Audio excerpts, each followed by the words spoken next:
Hello, and welcome to part four of Wrath of the Many. Uh, Before you, you see our incredible cast who will introduce themselves very shortly. Uh, but on this last episode of this miniseries, want to first express my deepest thanks to everyone who has watched and followed everything that has been going on here.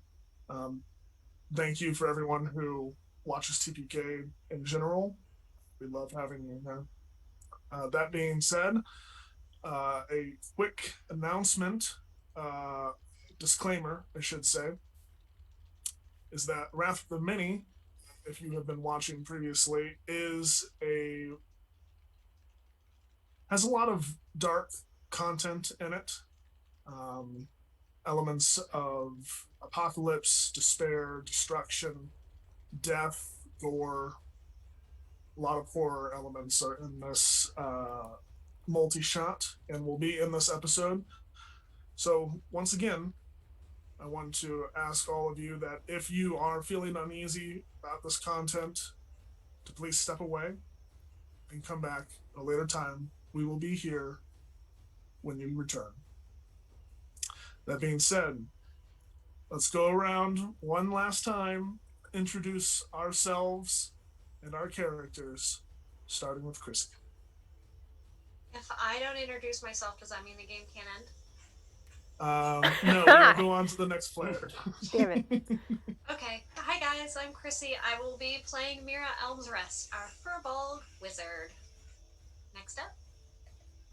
Hi, I'm Mr. Rogers. I'm going to be playing Sander Coward Fusberg, our Zealot Barbarian Goliath. Hello, I'm Purple Phil. I am playing Isaac Markov, our Clockwork Wizard. He is time. Pass it over to Ekash. Hey folks, Ekash the York here, and I will be playing for the final time, Richard Wolverton, the Bardic Paladin. At least it's me. Hey guys, it's me, Sir Heckalot. And I'll be playing Agnes Cromwell, the Nature Domain cleric, and champion of the Evertree. Moving it back on to our GM. I am Tyrant. I will be your GM, keeper, DM, and all in between, above and below. We are all staring off into the abyss. Will we jump? Will we back away? Who knows? I'm here to tell this story along with the cast. And I have no clue what's going to happen. And that excites me. So, uh, now that announcements have been made, introductions have been had, let's dive in to the fourth part, final episode of Wrath of the Many, Event Horizon. Players, at the end of the last episode, you all were changed, gone through trials, given unique items and abilities. Having your attributes, physical and mental, be essentially given the gift of godhood or near godhood. I'm curious, what has everyone been doing since those final moments of session three? We will have a little bit of a downtime in between sessions three and four, but I want to get out what everyone has been doing in preparation for this final part. And why don't we just start with Agnes? All right.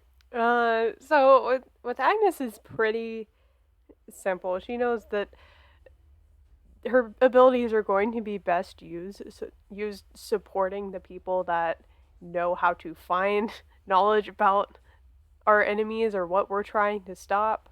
So just however she can, giving guidance or casting legend lore or anything like that is just kind of open to everybody.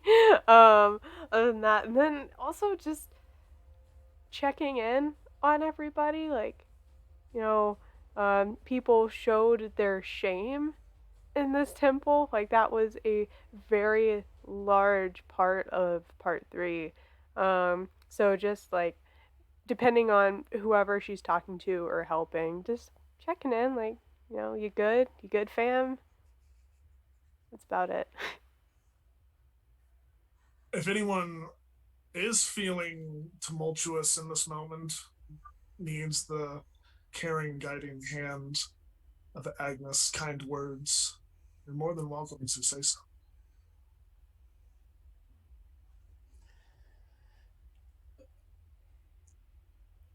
But if not, we will Oof, okay. continue.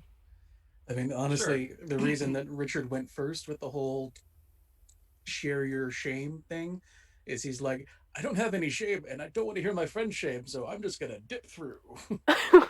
You know what? That's fair. That is fair. Think, yeah, Isaac might, um, although he kind of has a different light on it. um, just as a refresher, Isaac's shame partially was letting down his former master Pip and never telling him the truth and letting on who he really is and what he is. As we now know, he was Pip, so he's been lying to himself. That's deep. Lying to himself both ways, it seems. Yes. So I definitely think he may have some emotional things to work through. But he's kind of taking that in a weird focus with the kind of with what Pip had told them and them being in cycles and all of this repeating. I think he is going to Isaac's gonna go up to Agnes and Agnes, we've appears we've done this before and doomed to maybe do it again if we can't succeed. Begin to wonder this chest truly holds those gods. It might be terrible to unleash them. It might be one way to end this instead of living through it again and again. I mean, that certainly makes sense, though not entirely sure. Like, do we know which gods are in that chest? Uh, The Soul and Moon, correct? I Yes. So I you do. would know that the gods incorporated in this chest. And I imagine you've probably done a little bit more legend lore in terms of like the chest itself and recognizing exactly what it is. Um, so this is a modified special component for a 10th level imprisonment spell. Um, and what this chest does, or did, is it imprisoned the god of light, the goddess of luminescence, and their eternal foe, the nothing, the thing that touches everything not touched by light. And in doing so, you would have found out that this chest binds itself to the essence of these gods. If gods are the right term for what these things are. Um, and I think I gave you guys a number for how expensive this specific component would be, and I severely understated how expensive it would be. These it would be closer to, I think I told you guys like 250, or sorry, Said 45. 45. It'd be closer to like 200,000. Essentially on an unfathomable amount, but given them for stat reasons, I guess. I don't know. You also would know that this chest stripped each of the gods of certain aspects of themselves and essentially jettisoned those aspects out and into the world and universe around. Basically, it shredded these deities in the process of imprisoning them, creating the ancients, which are the gods that you all represent.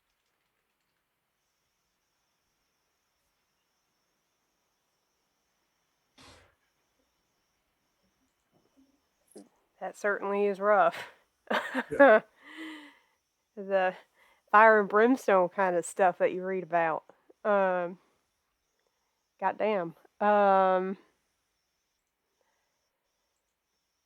Yeah, I mean, that seems to be the only variable that has really changed between the cycles, right? I mean, It's what happened before the cycles, as far as we can exactly. tell. But Yes. So you would know that this event uh, did happen before the cycles started. In fact, is what made the cycles. it also contains the nothing, which is what Ava and the cult are trying to unleash. I don't know. Seeing the likes of her can't be good. I don't think so. And if the Sol and Loon let out the ancients, perhaps the nothing let out the many. Fair assessment. From what I know from past times, the only way we can truly stop this is by ending it peacefully somehow, at least in some way. Neither side can fully lose. So let's talk about that, Isaac. Yeah, We'll go with you next. sure. Mira, you are welcome to join in on this conversation as you and Isaac have been working very closely side by side on planning. So first, let's do this. What have you guys been planning? Oh, I don't know, a little bit of this, a little bit of that. So kind of our main thought has been to mirror what happened before, but instead of with the nothing, with some of the many. If we can imprison them uh, forever, then the cycle won't end, and we can continue on and cycle broken. That's our hope. Yeah. Particularly, the goal is to get Ava, Isaac's sister, so that we don't have to kill her, but she can't kill us or unleash the many or I the see. nothing. So the goal is some sort of imprisonment. Yep, that's the plan. All right. Hopefully, with a similar item to the one we found. So I'm assuming that Mira has been studying how to imprison Vex. Intensely. Right. Yes. Uh-huh. You will remember at the end of the last episode, I said you descended into a chamber and found three things. One, a podium, mundane.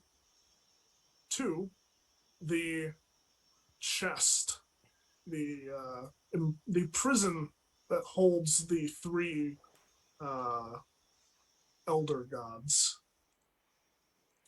and then also a book a tome, old. Mira, if you have been spending time looking into that book and reading it, what languages do you know?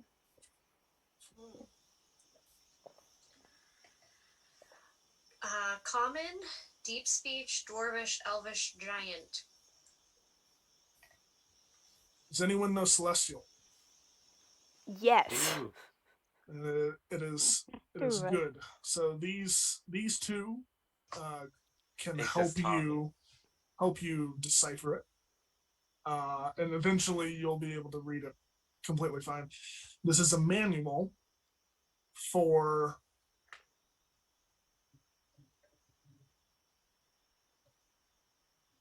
well the process to replicate what happened to the elder gods in a nutshell.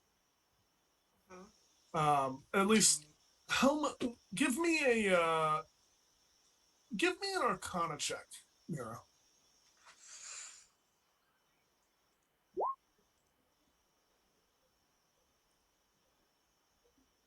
And what was that? I can't see it. It was a natural 1 Okay. for 12 total. Okay. Because I have plus 11 on Arcana. Okay. You still know.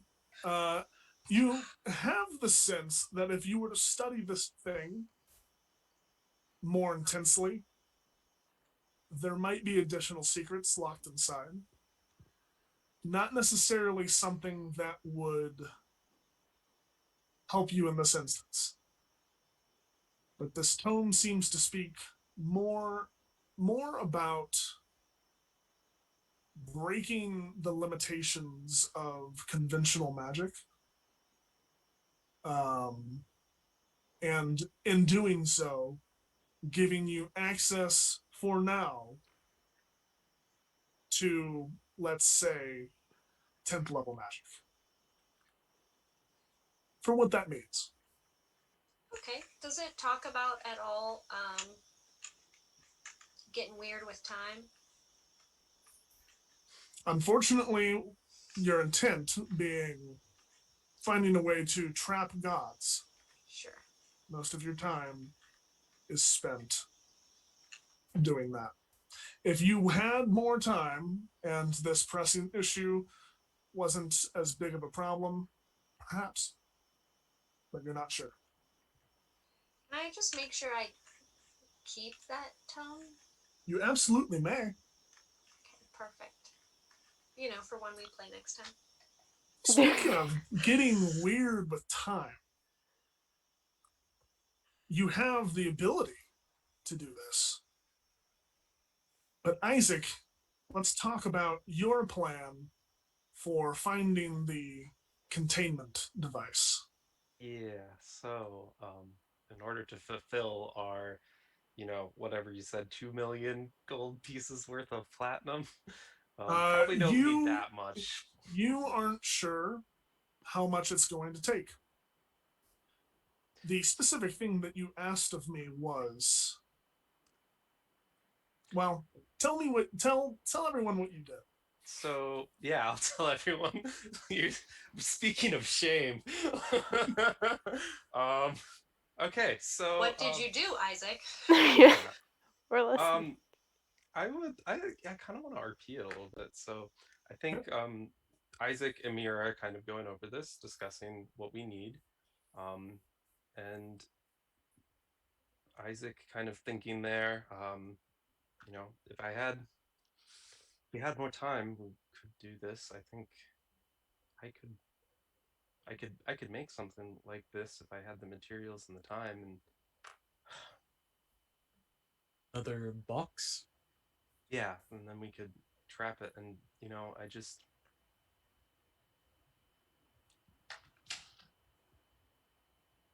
I just wish I could go back and have started this before. I'd already have it done. I And mean, he's gonna cast the wish spell, but it isn't gonna work because it already worked. So let's talk about it. Yeah, let's. And I apologize. I did turn down the music because Oh, it was a little loud for me, but I've turned it back up. I am sorry, chat. Um, So hopefully it is still fine. at one point, Isaac did cast this wish, but Yep. So let's talk about what you wish. I wish to go back to the beginning and have the time to make this box that we could trap this in. Is that exactly what you wish for? Uh, more or less. Just clarification. Do I have a different phrasing from before? I think so. Do you want me to repeat that phrasing? Do you have the Please. phrasing in mind that I'm missing? Yep. Please do, so that the rest of your party knows what you may or may not have missed. What did I may or may not? Did Isaac accidentally the multiverse? Maybe. So essentially, So this is essential. This is what I got out of this. Mhm. You wanted to use the wish spell to create an item, a magical item, worth an undefined amount of gold. That would serve as the appropriate housing mechanism for the upcoming imprisonment. yes. You then wished that it would be sent back in time. No. The way that's a lie. I achieved it was through going through time. Yes. So because we already have made it. So here's the thing. You wished for this thing. Mm-hmm. In doing so, you stretched yourself too thin. You actually, I feel like this music is so loud. Anyway, you violated multiple facets of the wish spell that would have kept it safer, and in doing so, created what you set out to do, but it took your entire being, soul, and current timeline to do so. What does this mean? This means that your wish spell divided by 0, essentially. The current timeline that we are housed in right now, all of you are dead. The universe is gone. Isaac, this happened because you rolled a 1 on a D100. D100. bruh. So yes, say goodbye, everyone, to your current existence, but it's okay. All This right, is an infinite. roll credits. This is an infinite loop. End This is screen. an infinite loop. Because the current what title did I give you, Isaac? Fate Weaver. Fate Weaver. Thank you. Don't have my notes up. Because the current Fate Weaver was not there to impart wisdom moving forward, I also had Isaac roll a d20 on which he rolled a 10. Thus, 10 timelines have passed since this event. 1,200 years later, the Fate Weavers have been able to perfectly recreate the moments leading up to right now, plucking the housing mechanism, this encasement, from the ether of a destroyed timeline and giving it, finally, to Mira before this even started. And now, you know, you also know that the kind of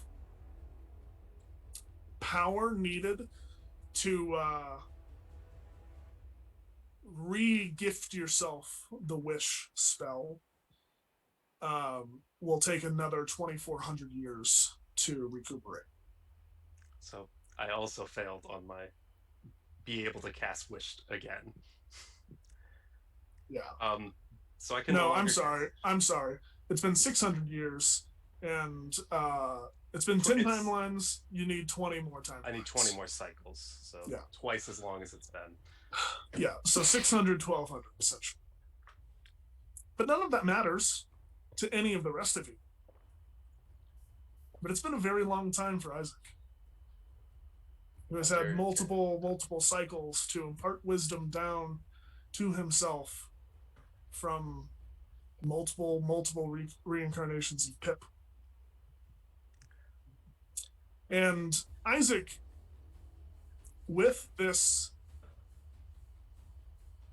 time that you have gained, Pip and yourself have begun to formulate an optional addition to the plan crafted between you and Mira.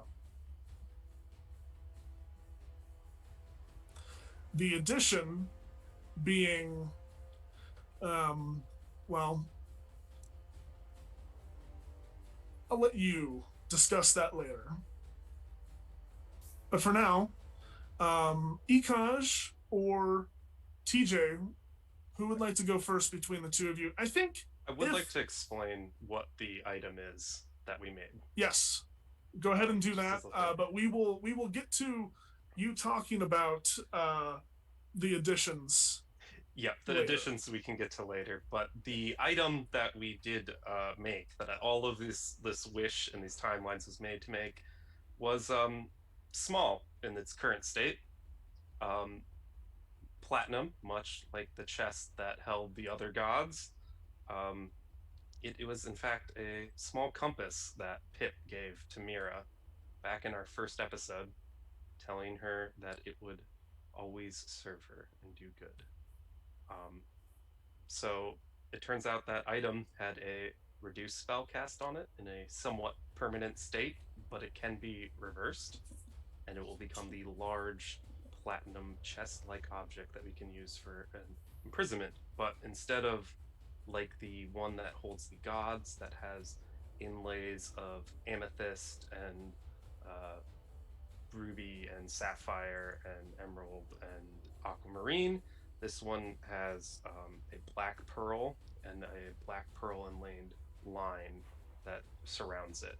And in it, there is a lot of detailed carvings and calligraphy level markings that may look a little bit familiar, but it would have been on a small object of the compass, it would have been impossible to see. But blown up now, we can kind of see that there is a depiction of what has happened over those 10 cycles to some extent. Yes, and you will also notice that whereas the original was a large pyramid structure, this one is a decahedron. Yep. Okay, that's all I need. I just want to make sure that was made clear. Ikaj, if you would like to go. Sure. I think honestly, Richard would probably have thought about maybe like warning others about what's going to happen, because he's not sure exactly what's going to happen, but it's going to be big. Sure. And so I think he's going to try and go into like diplomatic mode. Okay. And like try to rally the nations and rally the cities and. Okay. I don't know exactly how much he could get done in the time frame. Sure. But he can turn into a bolt of lightning once a day. Yes, I'm assuming that Agnes is helping you, as Agnes claimed that she would. So you also have the use of the sending spell multiple times a day to communicate with anyone that you've met or Agnes has met. So I'm assuming during this, someone would have reached back out to the new High Elven democracy, and to President Nezarim Quill, Absolutely. who would have responded in kind, saying, "Please, when you are ready, come back to Elethandriel, and we will plan." You can send word to Shay Yalspark, who surprisingly has left her shop and her home to set out and do research on all of the different monsters that have been springing up, and has become somewhat of a academic in the world of the Voidkin. For those of you who've been watching Patreon, you will know this fact. Um,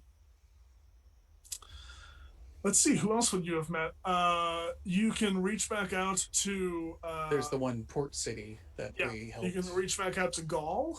Mhm. And Gaul has a lot of connections kind of in that area, and so they will be able to shore up defenses. Um, what are you telling these people exactly? Are you telling them any specifics, or what is the magnitude of the situation you're imparting? I think it also comes down to exactly just how much of it Richard himself understands. Because he's got a big heart. But actually, no, his intelligence is 20 now, so he kind of understands a lot. Yeah. Um, I know, it's weird to think about that. yeah. So, I think he just kind of goes into like as dire like because he's a bard, so he's gonna put some funk on his words of warning to try and like convince people and just make it even more epic Yeah. than it's gonna be, and it's gonna be epic. So are you're making this epic story of good versus evil, light versus dark kind of thing? Yeah. Oh yeah. And like just kind of spreading word and letting the tale. I mean, he's the wind speaker, so he's gonna Yeah. set those words on the wind as best he can. Very good. I will say that you were able to contact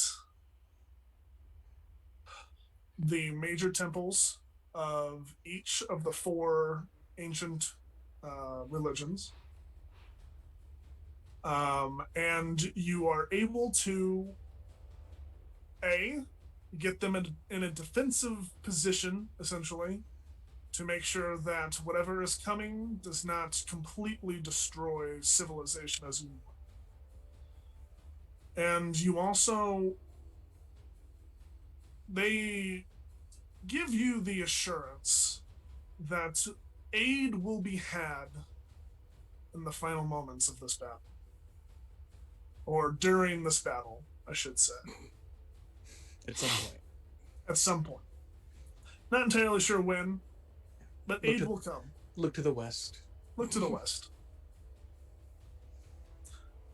So very good. You have secured some aid. You've given the party a reason to go to Elethandriel and prepare for what is to come. Uh, Reached out and found out some more information. I think delegation and diplomacy is exactly what this world needs in these confusing, chaotic moments. So That's what Richard can do. very good. Speaking of chaotic, Sandor.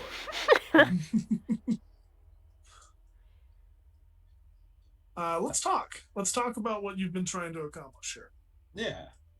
So Sandor would have left almost less than a day after becoming a godkin to go and search for a very specific magic item. Mira would have teleported me to the Elven City,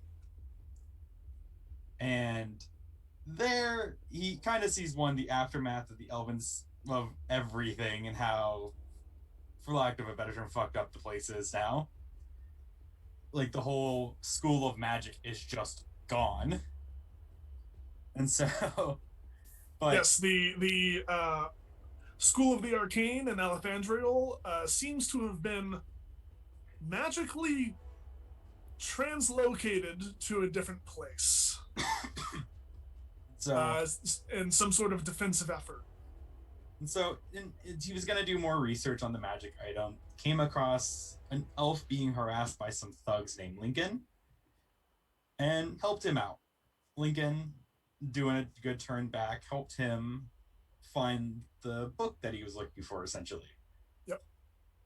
And also, after finding the book and talking with him a bit, gave him a teleportation scroll. And the last thing I was doing was teleporting to Grothmanger, I think is how it said. Keep?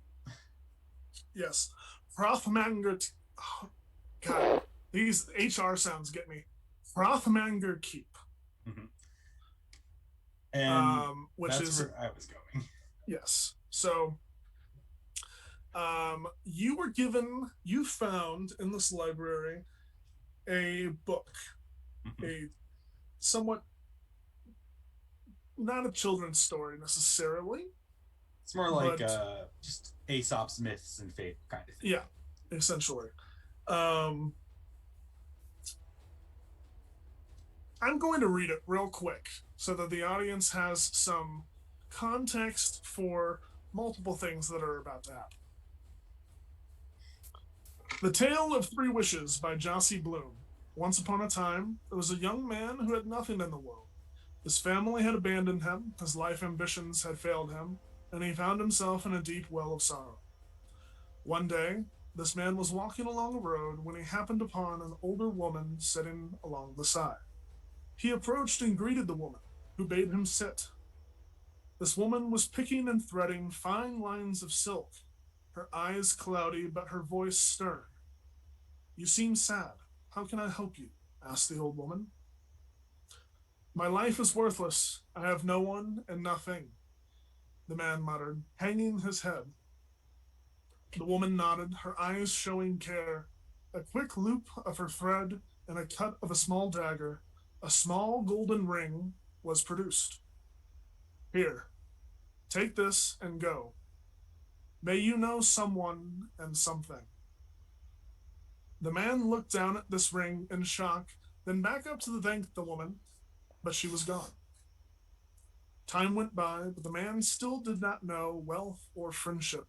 In a fit of anger, the man took his ring and yelled up into the sky, "I wish my family would just love me." The man returned to his home to find it full of laughter and love. His family had returned to be with him. Amazed at what had just happened, the man stared at his ring with wonder. "I wish to be king of the world." In a flash, the man found himself sitting atop a golden throne, hundreds of attendants seeing to his needs. Wealth and love were finally his. The man, consumed with the potential of the power he now wielded, stood atop the highest point of his castle and called out into the wind, "I wish to be the most powerful being in all creation." The man reached out his hand and closed his eyes. It felt cold. He opened his eyes to find that his hand had turned to stone, along with the rest of his body. He could not move nor speak, but could see and hear. Forever he would be imprisoned, a golden ring on his finger. The man who wished for more than the gifts of someone and something.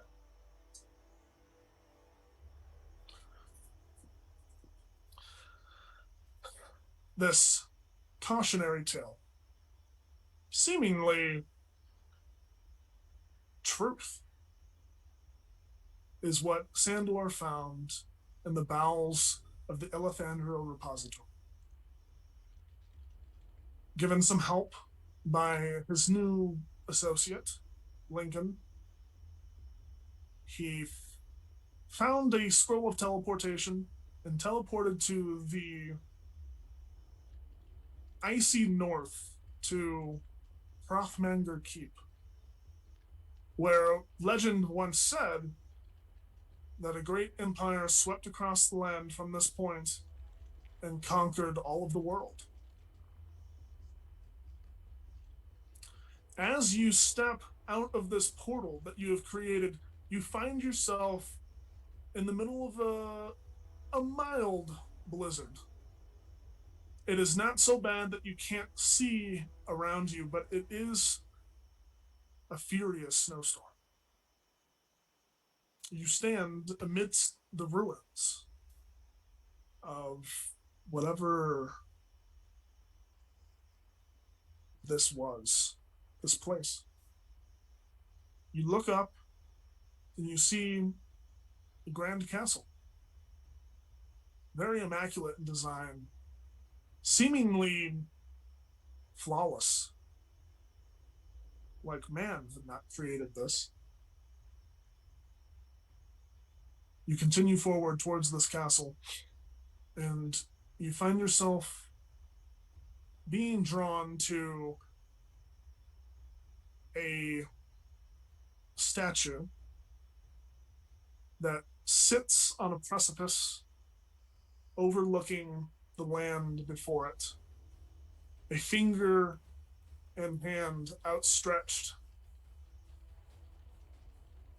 And as you get closer and doing what you need to get up to this point, whether you enter the castle itself or you climb along the exterior or find another way, as you get closer to the statue, you see that it is very, very immaculately made. And there is a single golden ring on the pointer finger of the outstretched hand.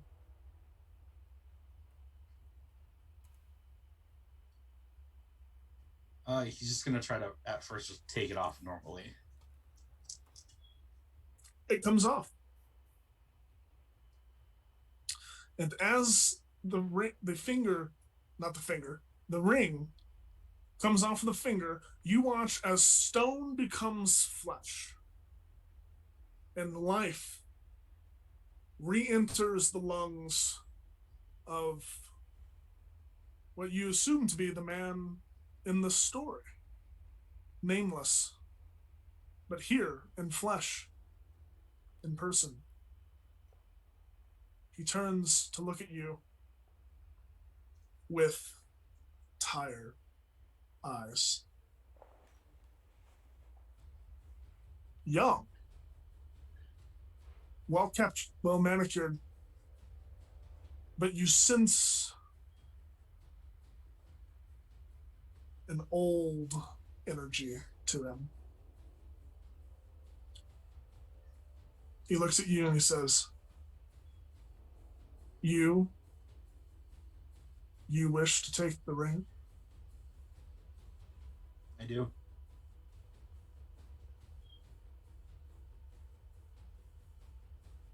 Then I may rest. Finally. But a warning from someone who has abused the power of this gift. You have but one chance. I have used the other two. Wish only for what your heart desires. And you watch as skin, bone, hair evaporates into the mist, into the wind, to the snow.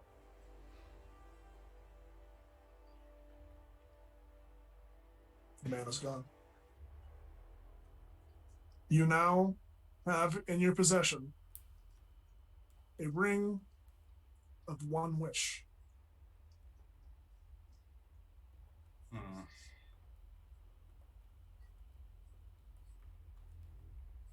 All right.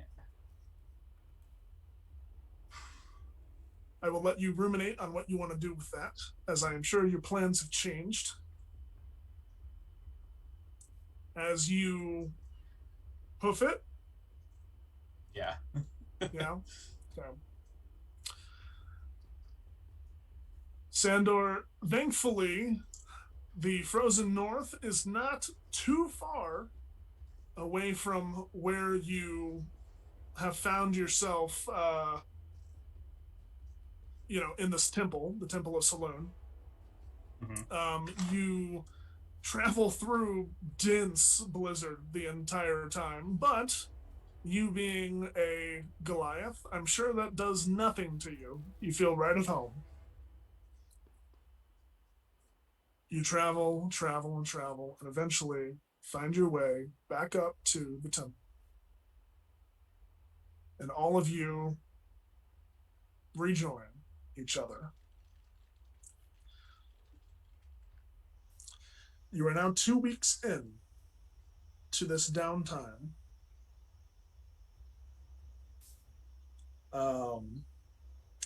And I believe, unless there is anything you would like to do before you travel to Elethandriel, that you have been invited at your earliest convenience by President Nezarin Quill.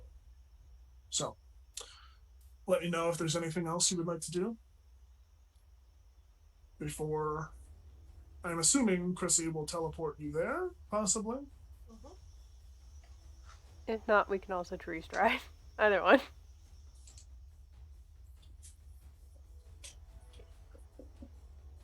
All right. Mira Are will we- teleport. Are we making our way downtown? Teleporting Walking fast. fast. Let's do it. Ace is All right. fast. Everyone, before we go, I should probably tell you what happens to Irene. Oh. What do you mean happens to? Happened, I should say. One of you, Chrissy, asked the question, what happened during Areem's trial? Well, he was given a choice. He could either be given the gifts that all of you accepted, and in doing so, would lose his magic. Or he could continue on as he is. It took him a moment. Fighting with the realization that he held on to his magic so much, and it was always a source of connection between him and his deity, that his deity would suddenly ask of that magic and take it away from him. And so, before accepting, Arim decided to challenge Loiti, the god of the tides, god of the shores, I should say, to a wrestling match. And Loiti accepted. It was vicious, furious. But eventually, Arim came out on top. And he forced Luigi to promise him something before accepting a gift. What he did in downtime is, well, he honed his new skills, stretching muscles that weren't necessarily his, but of previous incarnations. As the magic was taken away, a previous timeline's battle prowess was given to him instead, making him a champion fighter in all sense of the word. That is what happened to Aline. All of you stand around Mira, take one last look at the Temple of Saloon before she finishes her incantation, and you all close your eyes, blink, and find yourselves standing where exactly in the city?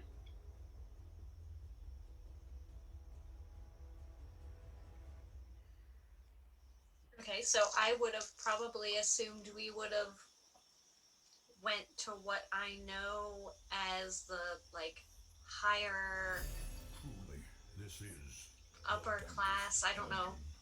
The Rainbow District? Thank you. I was gonna say the wrong gemstone, and I knew I was going to. Are you going to the grounds of the Capitol building, or are you going directly into the Capitol building? I would probably say grounds, not knowing how to get in and not wanting to shake things up too much. Damn. I just wanted Sorry, you to Ty. teleport in there. That's fine. It's fine. There's a forbidden spell cast on that entire ground, so that would have been fun. Oh. No, I don't think it'll come up. I don't think it'll come up. So What's another timeline? yeah, it's fine. You guys get jettisoned out into deep space. Yeah, what's it gonna Please. cost? Like 2,000 years? It's a banana. Nah. Maybe I'll get my wishes back if we do that stuff enough. Okay. You find yourselves in the grounds of the Capitol building, or what once was the Capitol building, as you look around and you find that the fires still rage here in Elethandriel. Lower, sure, but it seems that a sense of leadership, while leadership may have been found, the liberated peoples of Elethandriel and those who have been denied access for so long continue to engage in a modicum of relieving their anger. So, in the lower districts specifically, you see fires continue to rage. There is rampant looting and rioting. But who knows? I'm sure things will be fine. Eventually. You continue on into the Capitol building itself, which also has a giant explosion hole in it. Although that seems to have been put out. And the Rainbow District itself seems to be a little bit more under control. Like whatever seat of power has been installed here has done its best to shore up defenses here from whatever wanton destruction is below. You step inside and you are meted, good lord, you are met by a row of guards.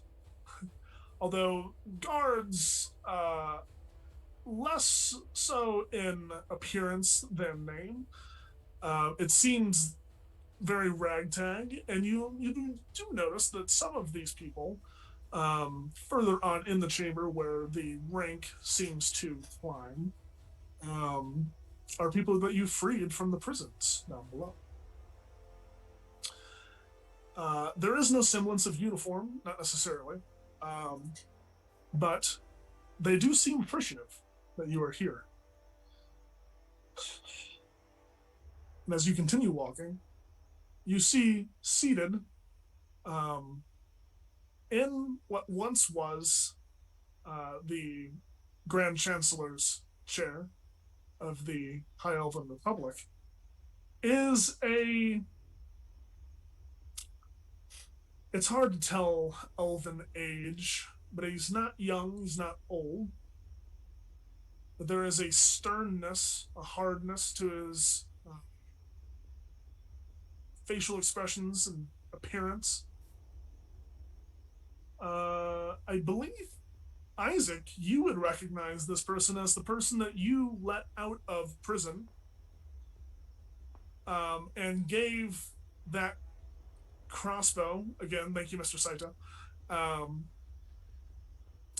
and as you step forward further into this chamber, he stands up, arms outstretched, and says to you, "Ah, liberators, thank you so much for joining us.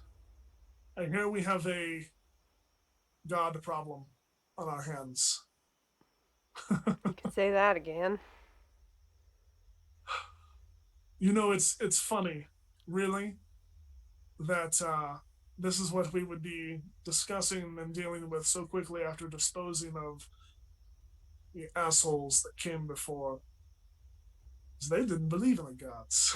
So, fuck you. Am I right? That's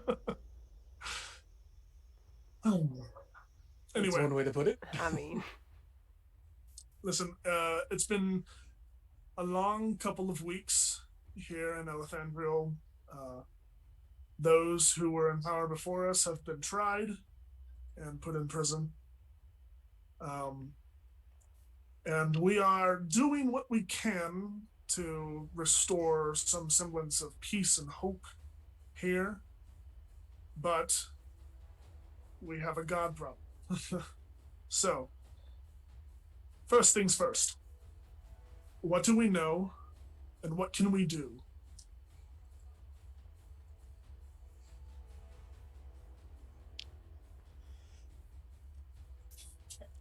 Well, it's a bit of a long story, but to put it briefly, the the embodiment of the void is hoping to consume everything, All right. and we need to stop it. I would say that would be a worthwhile endeavor. Yes. And you can see some of like the other officials and guards like, yeah, yeah, it'd be bad. You get the sense, well, this is maybe a people's democracy something, right? Mm-hmm. That it is a little less formal and organized than you might have hoped for. Um, as I'm sure some revolutions and rebellions probably are in the beginning of their ruling phase. So it kind of seems a little bit like a court of, yes, like yes boss kind of things, you know, like they're trying to bow down to a king. And Nezerim is like he shoots them looks here and there, but you can also tell that he's kind of like enjoying the attention too. Um, for those of you who with insanely high insight, it's not gonna it's not gonna matter what you roll. Um, but he looks at you and he goes, "Okay, so uh, evil god and their embodiment trying to end the world. Got it, got it.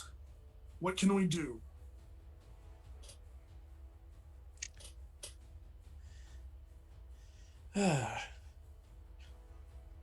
Well, I believe it's been preordained many times over that we're going to basically head right into the center of it. If I'm completely honest, and I believe I am. Please correct me if I'm wrong, because I only just recently became smart, so this is all new to me. That's an interesting. Okay.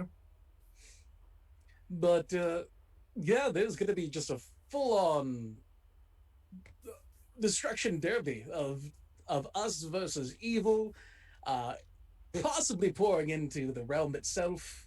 While we're doing so, I've already sent word to many people and other places like Gaul. Ideally, they'll be spreading the word itself to get ready. But as for what to expect, That's we're still trying to figure that part out exactly. No Okay. one knows what they're doing. Even though apparently we've done this many times over. I don't know what you're talking about. I don't either. Yeah. No one quite knows what they're doing. Though I will add, the talk about a cycle. Like you said, we've done this many times. Um, but the thing that we're kind of tossing around in our minds is stopping the cycle somehow. In order to stop the bad, perhaps stop the cycle. Not Okay. entirely sure how to do that. There are a couple So ideas, such there's as a cycle now, and we need to. What if we don't stop the cycle? Is there a way to just kind of kill this thing and be okay, or well, that's kind of what perpetuates it.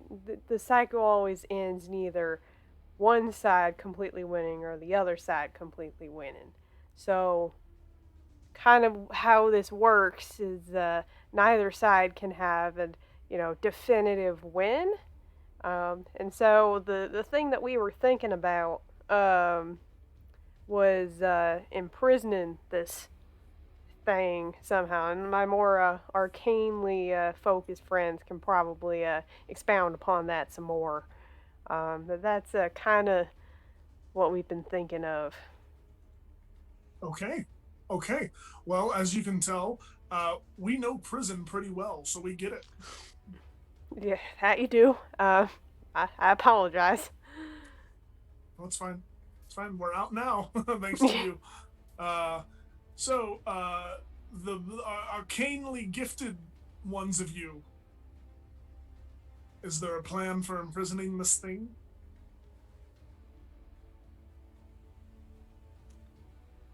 Yes. If you have any spellcasters that could assist, it may help us complete the magic. Um, if not, defending us while we do may be a option. Okay, okay. Um, well, you see, unfortunately, all of our spellcasters decided to get in their little school and fuck right off. So we don't have much in the sense of magic, which honestly has been really nice. So not having to worry about someone throwing a fireball at you every 5 seconds is cool. You In never terms of ask. soldiers, we can do that. We have a militia that can help contain. Maybe I'm not entirely sure how good these people. And you look around, it's a militia, and not a trained one. You're starting to wonder exactly how did these guys take over? But yeah, you're you're kind of starting to wonder how they took down like the elven uh, dictatorship essentially. Numbers. Um, The answer is numbers. well, Maybe. possibly. Uh, as for as for direct help, I suppose I could help. Hmm. We would appreciate that. I mean, I'm good with tactics, and I don't know. I'm probably not as strong as some of you, but we'll see. Can help Um, delay their forces, so we only have to fight their leaders instead of all of the riffraff as well. That would definitely make our lives Yeah. a lot easier. Yeah, absolutely, absolutely. And he'll look at one of the kind of more well armored individuals next to him, and he'll just kind of nod his head, and that individual will snap his fingers and start walking towards the door, and you see like some people begin to move while others are just like and they go off as well. It seems. Yep. Me? Huh? Who? Uh, and they go off, and you assume begin to start to build a perimeter. Well, what is needed for this spell? Is it something we can do right now, or We'll need to be close to the right? target. Right. Um, well, it seems like we have a plan. If that is truly what what we desire here, um, you, I believe Sandor was your name. Do you have anything to chime in? No. I think, honestly, I don't know how this is going to play out. And I don't know what the best course of action is. Well, they do say life is like a game of dice. You never know exactly what you're going to get, but you can play on the averages. It's catchy. I like it. Thank you. I made it up just now. uh, so, is there anything? Anything? I mean, it seems like we have a plan. It seems really straightforward and easy, though. And I feel like there might be something that's being left out here.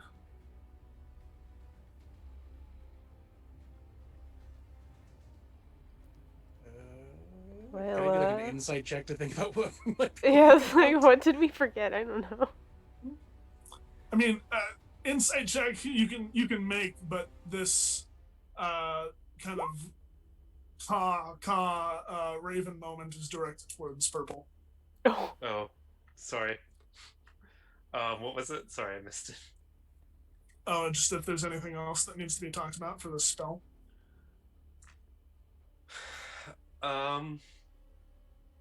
Is this is the other thing we talked about? Mm-hmm. Okay.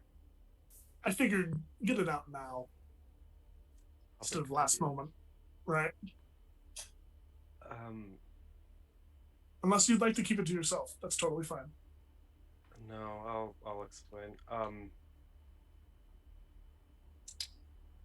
When the first imprisonment spell went off,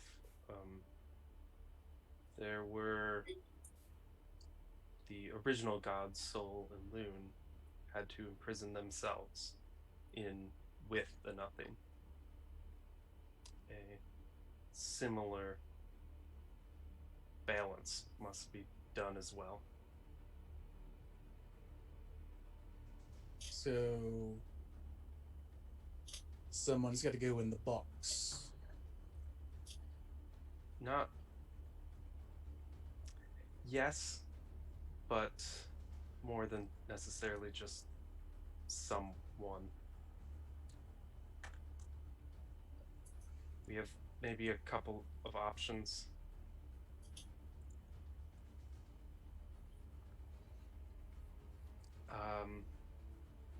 Perhaps just one person, but the gods as well. And that does raise a question. So are the nothing? Have they escaped at this point, or? The nothing's still in there. It's their avatars, the children, which are Okay. what we are trying to bind in. And much like the cult of and the many, as they call themselves, are out there, much like we are godkin and out there. It's possible with a sacrifice of all of the godkin, we could keep them out and the gods could survive, and the people around, or potentially one of us and all of the gods themselves, not us, the actual gods, would be enough. to hold them.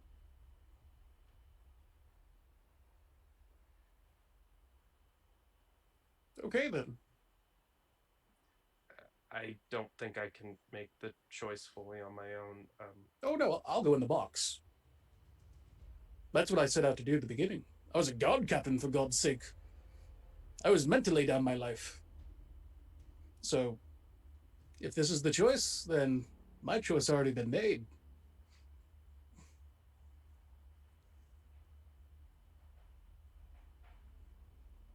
Anyone else?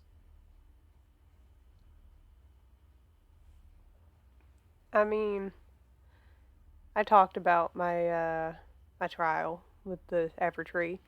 Um, I agreed that the provenance that I was given in the beginning to be given back in the end. Um, Whether I'm not entirely sure what that price is going to be in the end, but I'm willing to do the same thing.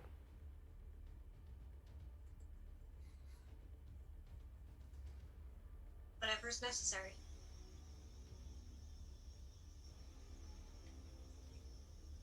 Sandor? We might not all need to go in.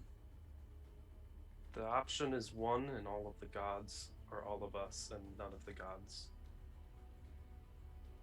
Well, Or somewhere in between. make an intelligence check. Okay. You can do an Yeah. arcana if you're proficient in it. I am. I'm going off of what I remember, so if there's a change, let me roll and find out. Yeah, Ooh. what's that? 29. 29. That's pretty good. Yeah, it kind of hits you like a flash, right? Couple things. One, Okay. These options always, or at least when the messages that you've received from Pip, they always detail you going in the box.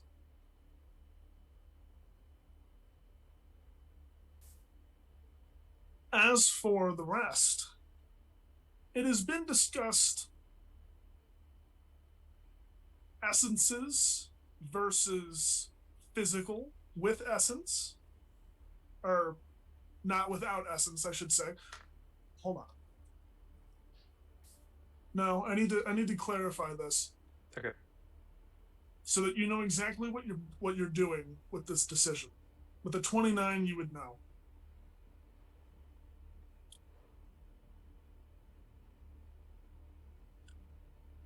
You either go in with the essence that you have been given, or the god that you represent goes in the box.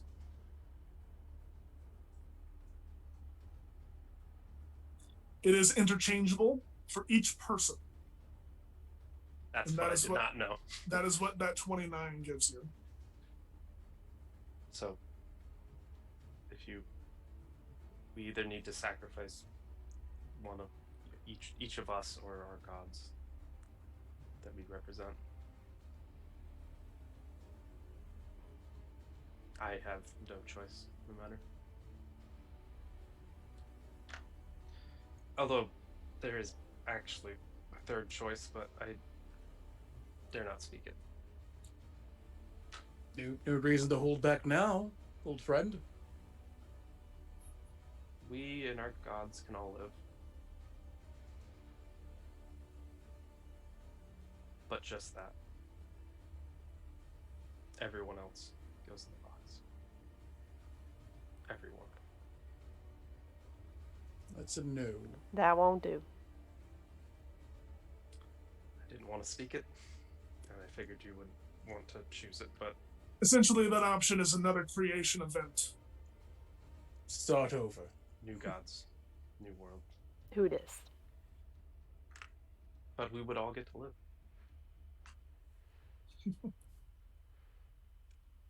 For what that's worth. I'm going to say I am perfectly fine going in the box and taking the gods with me. There's nobody else I would trust existence to more than you four. And I believe the gods would back me up in that myself. You going in saves your god. The other So, gods yeah. going. I was just gonna say, just to clarify, we're choosing our essence and our godkin status and allowing the rest of the world to continue with our gods. Or we're sacrificing our gods and we become the godkin. And that's all that there is left of that. Of that god, yes. Of that god. Correct. Okay. Yep.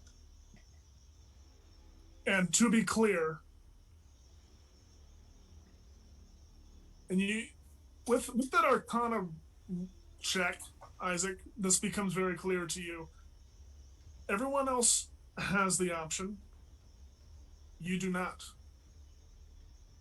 And you realize what you are. You're the only one that withstands these timelines.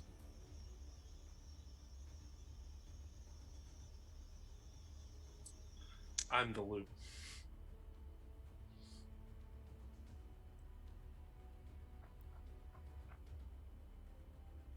And in order for the loop to end, I have to end. This has never been brought up before in the many, many merry-go-rounds that you call life. One of those things you leave for people to find out themselves at the moment, that's right.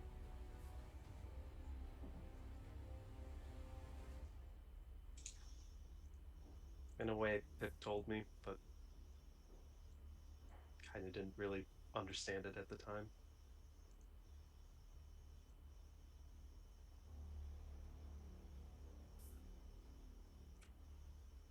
so You don't have to make your decisions now, but Oh, I've made my decision. and just to be clear, this does not include me, right? is that a Reem? Or is that the king? That's Quill. You're fine, Quill. No. Oh.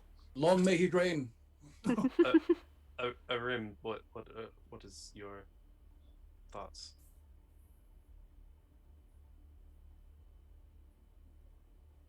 I will go.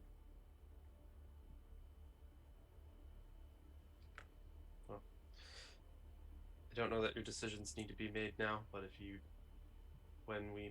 this works and this is finished, you either go in, or if you don't get in time, your god will go for you.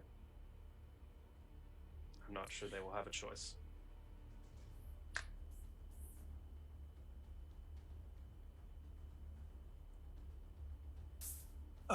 Real quick. Thank you to Fazul for donating. Each of you has a good table where you can make any of your rolls an automatic 19. Do with that as you will.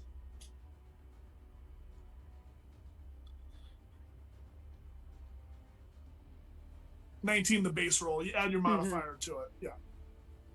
Just to be clear. No, you can only take a 19. No, you only get 19.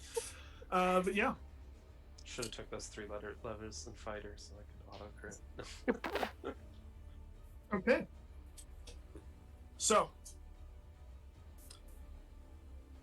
the truth of this, and Mira, you now see it too, and Agnes as well, as you were the one, or you were one of the people who helped transcribe the book. The book requires more than just components for large, greater, unrefined magic. Requires sacrifice of some kind. Not blood necessarily, but sacrifice in the broad term. a choice to be made. And that choice has been revealed to you now.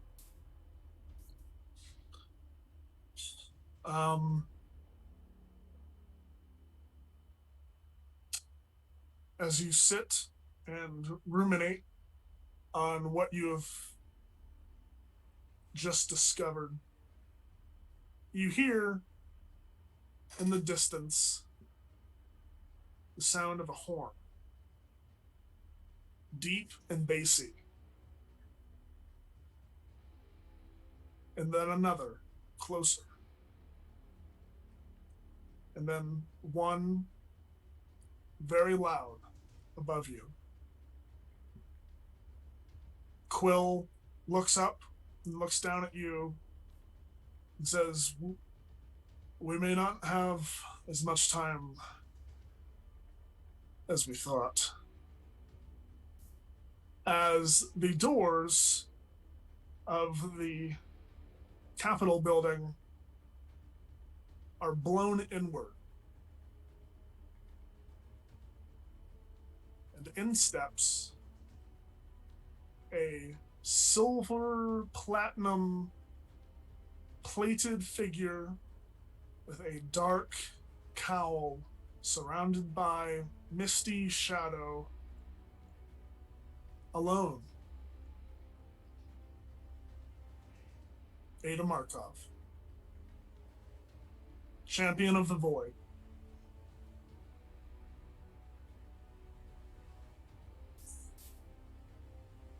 You all look and you see her.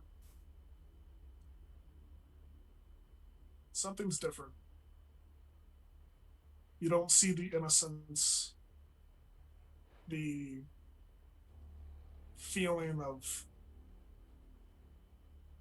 sorrow, pain that you saw before. This time, all you see is determination.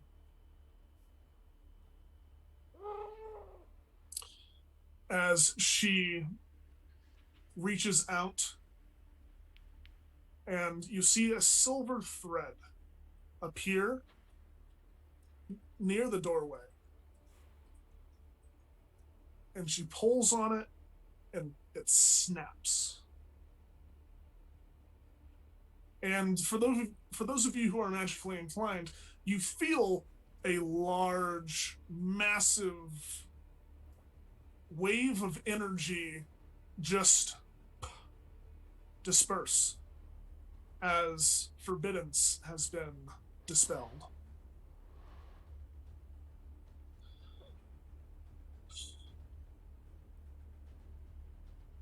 I believe it is time, brother.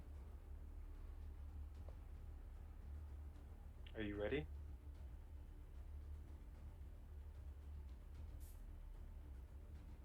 I am. You know this can end other ways. I know.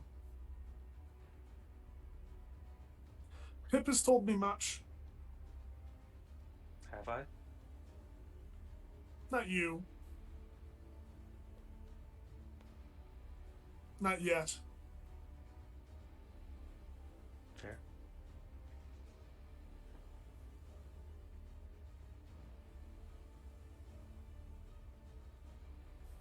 He will come forth, but I lend my credence to your cause.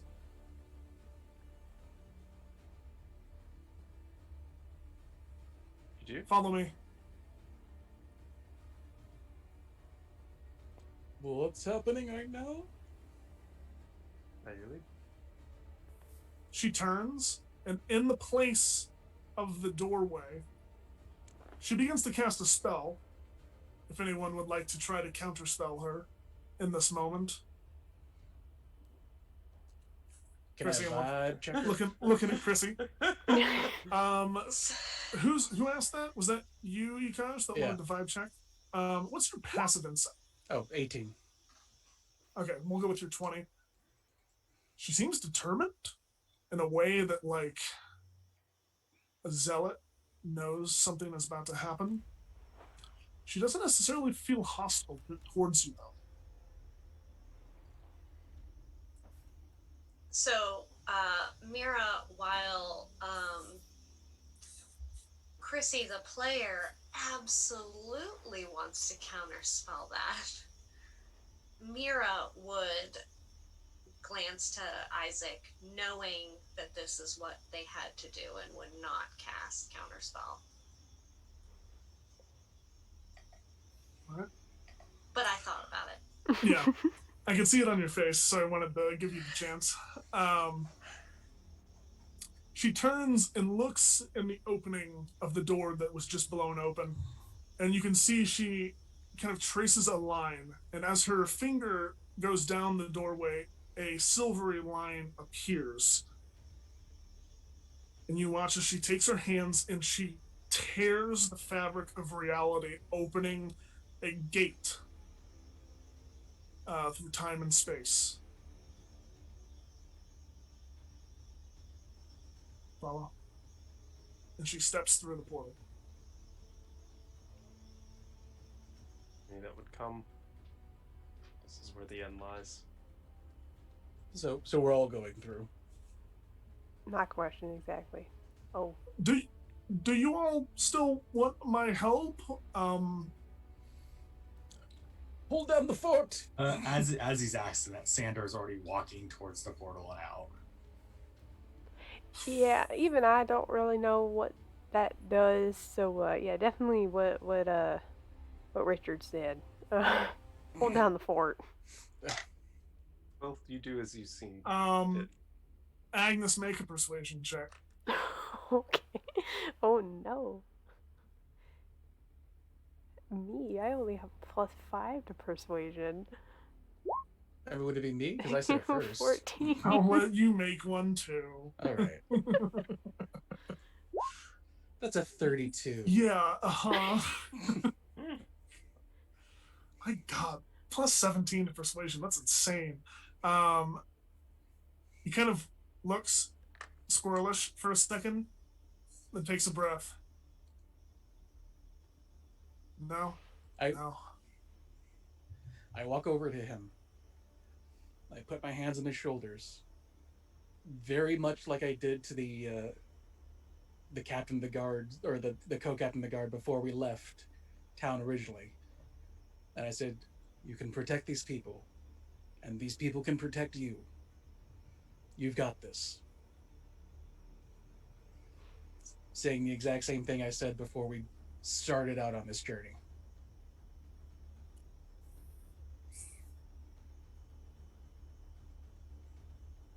You're right.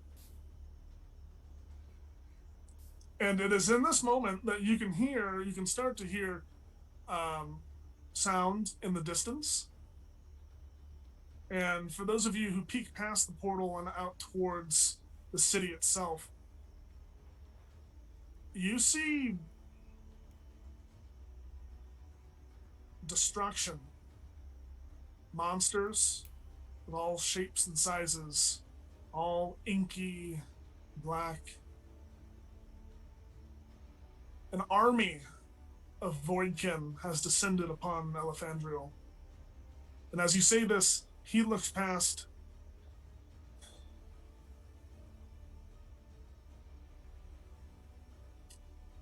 I can defend my people.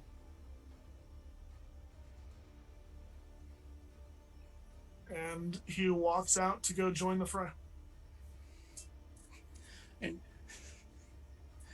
Richard's going to be the last one to go through the portal and like turns around just before he walks through and goes, hey, worst case scenario, we'll just try again on the next cycle. And then he steps backwards into it. Okay. Let's do this. Everyone has stepped through the portal. You find yourselves standing, and heck, if you'd like to switch over to the map screen. Oh, okay. Is it possible that we could do an intermission for that? Because I didn't realize we needed a map.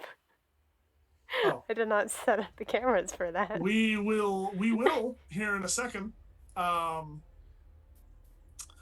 You all step onto solid stone, a rocky mesa, surrounded by clouds. Wherever Ada has taken you is far away from anything or anyone else.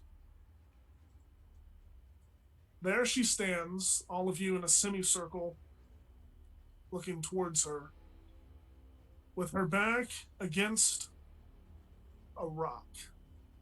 Or at least what looks like a rock until she shifts slightly, and you see, once again, the obelisk.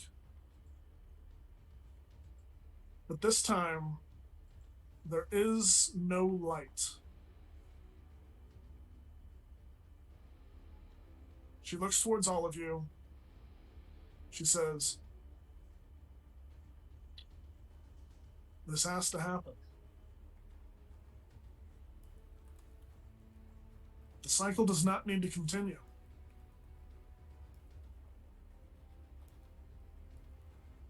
How would you end it?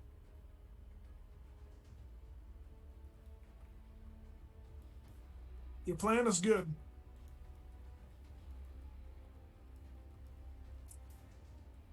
I just hope it doesn't kill you before you can execute it. Wait till you see it, Fear. And whatever you do, don't kill it." She takes a step to the side, takes off a gauntlet, and places a bare hand to the obelisk,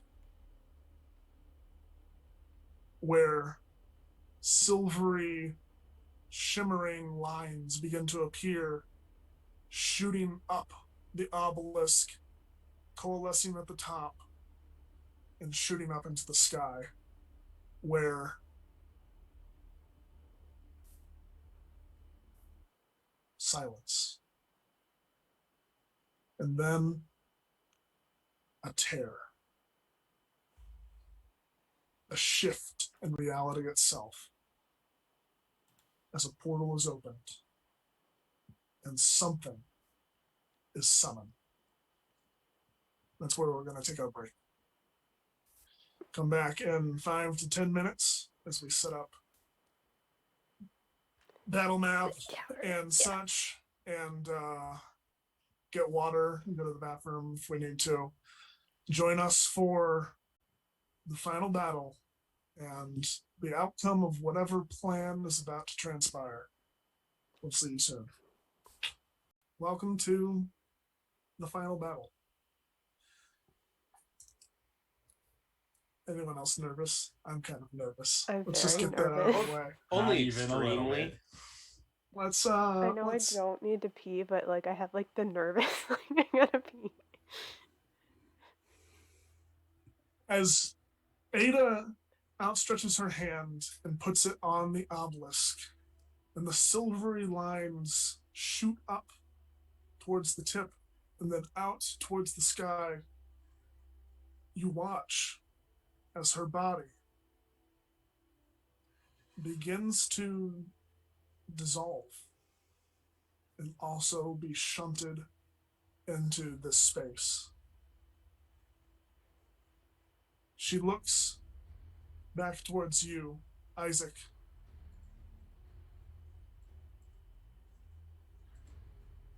Make it count.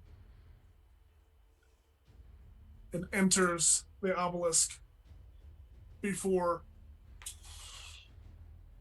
a large pillar of silvery white light is shot up into the sky, pulsing and pulsing, and the tear in space widens.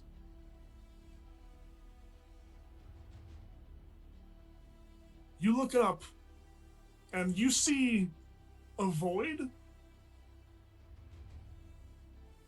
and then hands.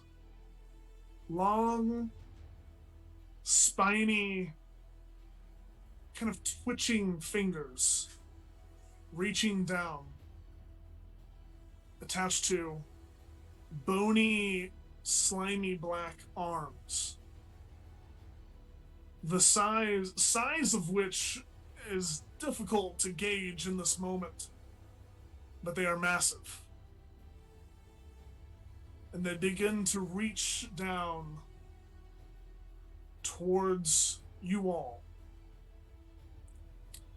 as roiling, crackling kind of thunder, red and purple, begins to surround this portal. And you see the hulking figure of some larger form begin to push its way forward into the prime material realm that you are in. At first, all you see is a mouth, the size of which is incomprehensible. And then, surrounding the mouth, eyes. Hundreds of eyes.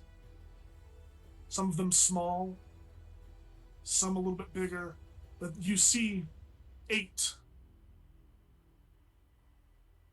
glowing eyes looking down at you as this creature of hunger and alienness emerges from the void, its arms grasping. And this is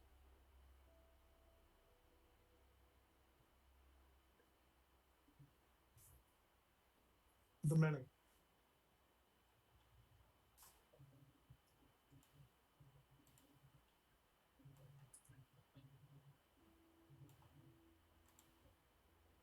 Oh boy. I would say roll initiative, but I've already had you roll initiative. I knew it. So as these 3 massive, and you can kind of tell that you see these elements of it, but there's more to it that is still behind this veil. But this is what is being confronted with now. And as its bony protrusion claws begin to reach down and slam into the side of the plateau, all you feel is dread. And that's where we'll kick off. Up first is Arim. Before Arim goes, I need to reveal the first element of this fight.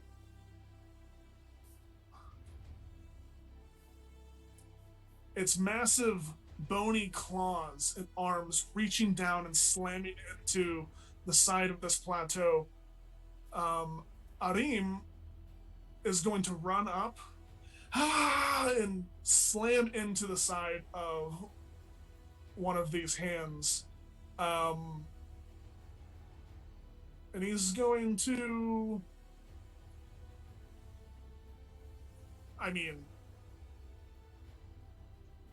yeah, let's just do this. He's got 4 attacks, y'all. He's a champion fighter. Level 20.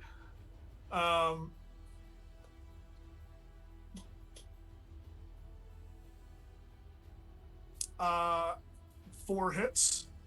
So let's go ahead and...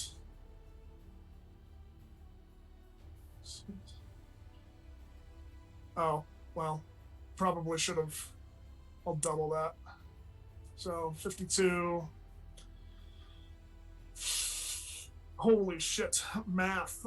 52 plus 32 is 84 points of damage. Arim, you psychopath, onto this lefternmost arm here. 8. All right. Yeah, he slams into it. His great cudgel, just slamming into the fingers, splintering spines and breaking them inward as he slams into them. And you can see it's taking the damage just fine. But it is a beast. And as he ends his turn, that hand is going to snap back into place and reach out and try to grab him.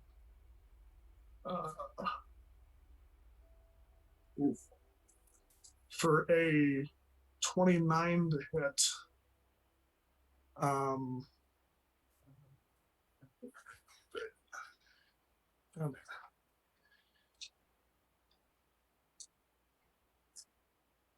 Okay.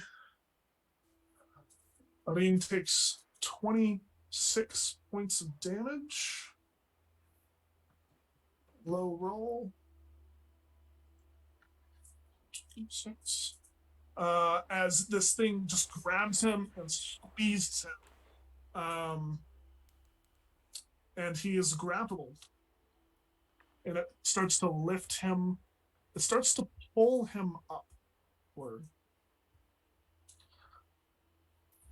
So he is grappled. That's going to end his turn. And up next is Richard. All right. Richard sees this and is like, "Ooh, well, let's try to prepare a little, shall we?" And he pulls out his rapier, and he like holds it up, and he starts like swishing it around. And as he starts doing it, like it starts like tracing lines of electricity as his cloak starts, activating it, causing it to be magical, and just lines of electricity form in the air, and he basically carves a rune into the air that falls back on him. And suddenly he becomes a bit more combat savvy as he casts Tenzer's transformation on himself. Oh. So I get 50 temporary hit points. All of my attacks are advantage. Every hit I do does an additional 2d12 force damage. And I become proficient with strength and constitution saves. And then the last thing doesn't really affect, since I've got multiple attacks, it doesn't stack. So, but yeah, he's gearing up to. Is that a action to cast that? That is an action. Okay. And then after he does it, he kind of basically takes a defensive stat. Oh, and I get +2 to my AC. Very nice. This one, please. Oh wait, no, not AC. Never mind. Either way. All right. Is that all you're doing for your turn? I think he'll move here in front of everyone and just kind of basically take a defensive stance to deal with whatever may happen next. Okay. As you move and you look up at the arms that are reaching down from this vacuous void of a maw above you, you look up and your eye catches the gleam off of one of the other eyes around this mouth. Please make a wisdom saving throw for me. Okay.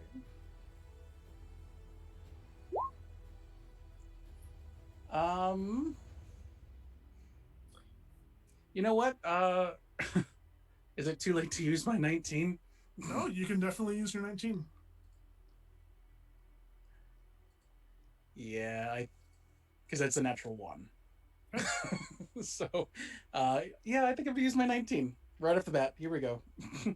So that would be a 29 total for wisdom. You feel the presence of this creature and this eye that is watching you, and you almost feel yourself seem to fall in love. as you look up into this magnificent being, and it feels like you want to join its cause before you hear in your ear a woman's voice. No, no, no, no, no. Not just yet.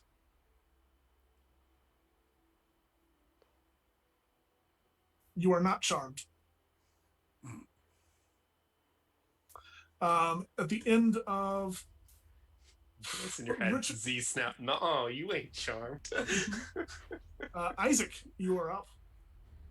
All right. Yeah, having seen his buddy taking some wisdom saving throws, he's gonna kind of enter into a translate state using his bonus action to use trance of order on any roll for the duration. Attack rolls cannot benefit from advantage on me, and any attack roll, ability check, or saving throw I make that is a 9 or lower counts as a 10. If I want to use it again, I have to use sorcery points, but for 1 minute, I can't roll less than a 10. But what he's also going to do is look out at this creature in the arms, and he is going to cast a little 5th level spell known as Synaptic Static. You need to make a intelligence saving throw, and he is going to use 3 sorcery points to make it heightened, so do so at disadvantage. Which one? Well, I'll do the one in the middle. I don't know if it is it. So it is technically different creatures and different saving throws for each. I mean, no. Okay. Technically, it's all the same creature. Gotcha. Are you saying so? The damage goes. The to being one. is so massive. Yeah. That you're targeting this specific thing, and it's not necessarily going to make its way up. Gotcha. But you're targeting the appendage at least. Can I target the brain a instead? intelligence saving throw? You said? Yeah, at disadvantage. Surprisingly, arms are not very intelligent. That is a 9. All right, so it's going to take 26 points of psychic damage, and additionally, if it fails, for the next minute, it has muddle thoughts. It subtracts a d6 from all attack rolls, ability checks, as well as Constitution saving throws to maintain concentration. It can make a saving throw at the end of each of its turn if it so wishes.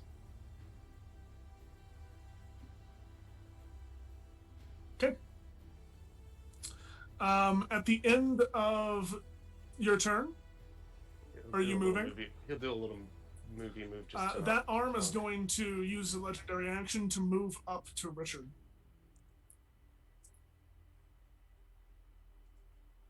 Up next, he is not part of the fight because you convinced him not to be. Sandor. Question for that.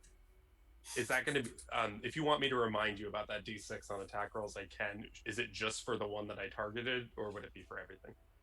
How long does it last? 1 minute or until it saves.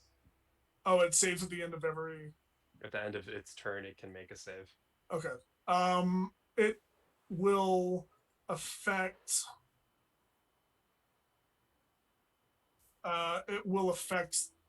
the one you cast on. So the middle one. Yeah. Okay. I'll just remember when it makes attacks and let you know. All right. Sandor. Oh, hold on 1 sec. Sorry, making sure the token's right. I'm gonna move up to there, and then with the Molten Crusher, I'm gonna use the Lava Spout feature on it. All right. So each creature in a 60-foot line, which will hit all 3, has to make a Dex saving throw. Okay.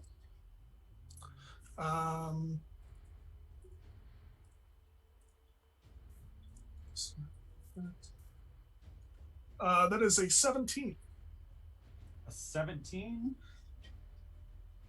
They don't make it, so they're going to take 51 fire damage. Very good. Very nice. 51. Man, mark that.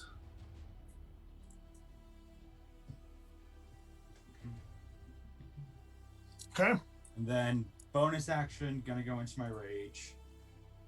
And that's all I can do right now. So that's gonna be my turn. Okay. You watch as this arm here. Oh,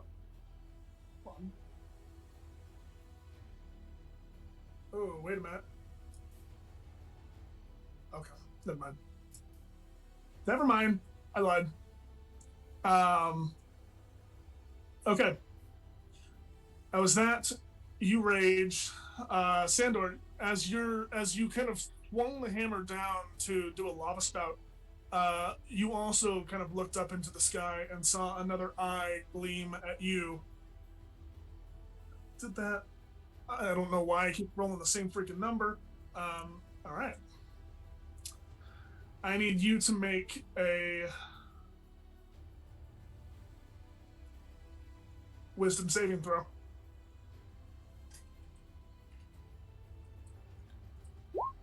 That's a 21. All right. It has no effect. Should have made the DC higher. It's all good. At the end of your turn, it is now the arm's turn.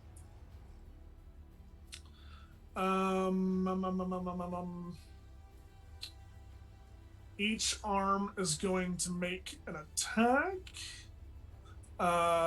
This one here, the one that is currently holding Arim, is like rearing back and is going to throw Arim at Mira. Mira, I need you to make a dexterity saving throw.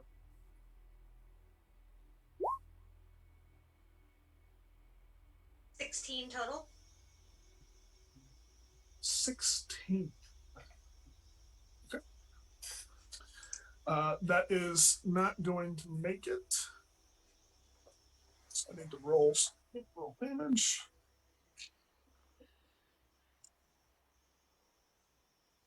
Do I have enough? No.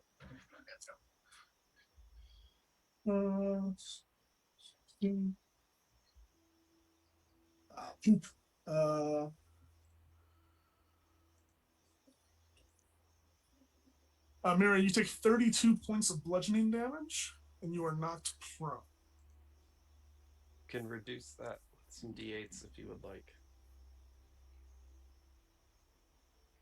As Arin gets launched at an alarming speed straight at you, and both of you just kind of topple into each other and get knocked to the ground. D8s again. Isaac, how many? Yeah. D8s? Oh, you have 5. You have up to 5. You can spend them at any time. Sorry, 5 d8s that you can use to reduce the damage. You can use them all if you want right now, or you can use some of them. I'm gonna use one.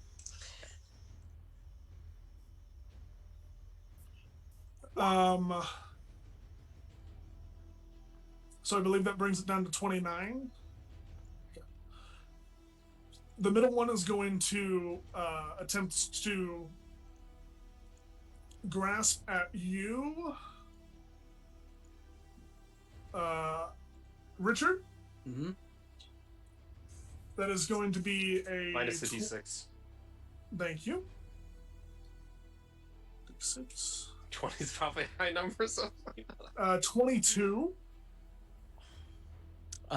Shield. There you go. All right. And then the last one is going to... Yeah. Let's take an attack at Sandor. Sandor does a 27 hit. Yes. Okay. You are going to take...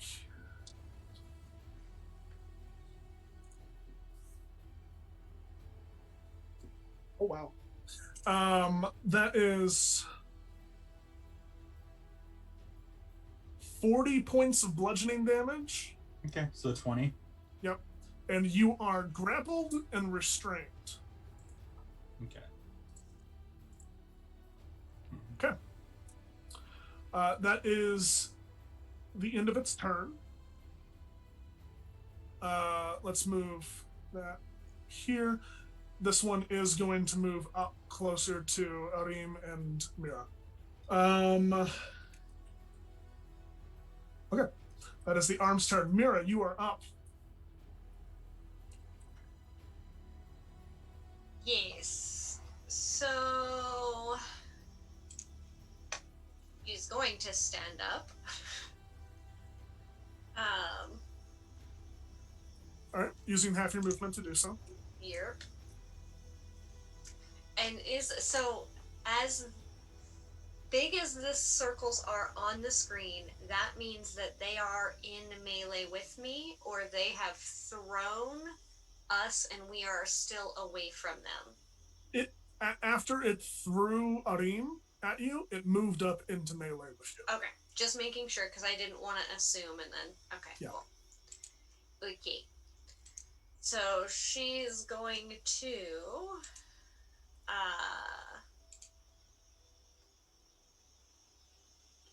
without having too much ability to take a step back, she is going to cast Ray of Frost from her staff. Okay.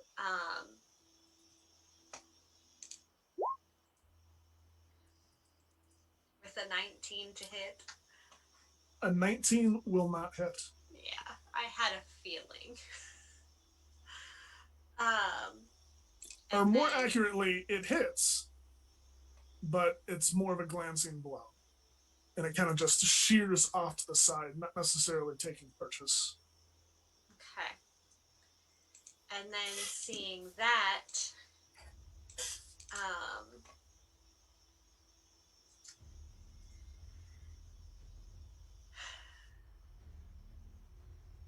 if I were to cast Expeditious Retreat to get out of its melee as a bonus action, does it get an opportunity attack? Yes? I believe so. I don't think Expeditious Retreat gives you disengage. It just lets you dash as a bonus action. Just Yeah. the dash action? Okay. And,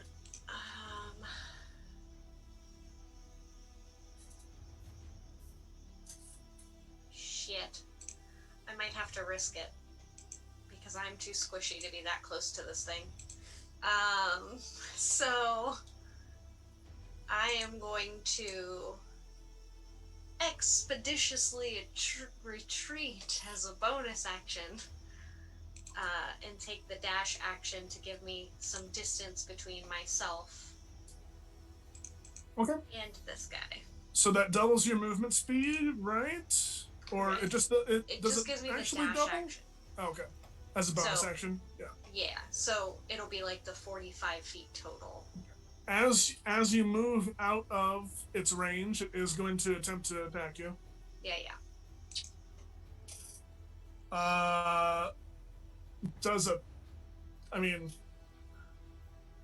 It's an 18 hit. Yes. Do you have shield? Oh, I have shield. Shit. Yes. No, it doesn't. Does adding 5 to your AC increase it above 18? Yes, it does. Good. Sorry. Thanks. Yeah. How to Forgot about wizard. shield We're and good. literally You can just move. used it. What's your movement speed? 30 feet. You can move up to 60 feet away if you'd like. Okay. So pretty much anywhere. Yeah. So she's trying to get some sort of little bit of cover, kind of. Now, are these plateaus that I'm like? If I were to place her here, is she between two plateaus and kind of like a valley, or are those just? Are they? Would they? Yeah. Have So cover, full cover? it's you're getting cover, but also these arms are coming down from the sky. So Correct. from where they are now, you're getting cover. Okay. But if they were to reposition, then Okay. I also want Sandor in my in my line of sight, so I am trying to get him in mine eyes. So this, I will come over here. Very good. At the end of your turn, Mira, I need, yeah. As you reposition, you're kind of looking around and you look up at the eyes as well. Stop rolling the same number. There's a bunch of different cool things. Doesn't all need to be a charm effect. I need you to make a wisdom saving throw, Mira. Nice. All right. Very good. You feel this energy of becoming emboldened, which is odd. It gives you this kind of bravado, but you realize in this moment that that's not appropriate, and you shake that off, and you steady yourself. It does not take effect. It is now the eye's turn.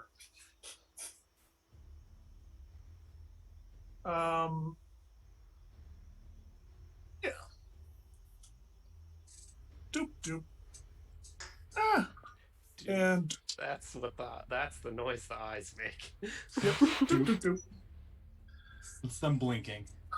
Oh no. Okay. Blink, blink, blink. First one is going to be at Mira. No. Okay. Mira, I need you to make a Constitution saving throw.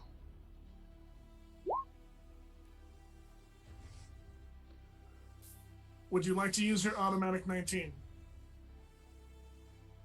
Yeah. Okay. You feel yourself starting to become bloated and heavy and engorged. But you burp and it dissipates. The other two effects are going to go to Arim. 2. Oh, that's right. He's not a paladin anymore, so we're not getting double buff by the orders.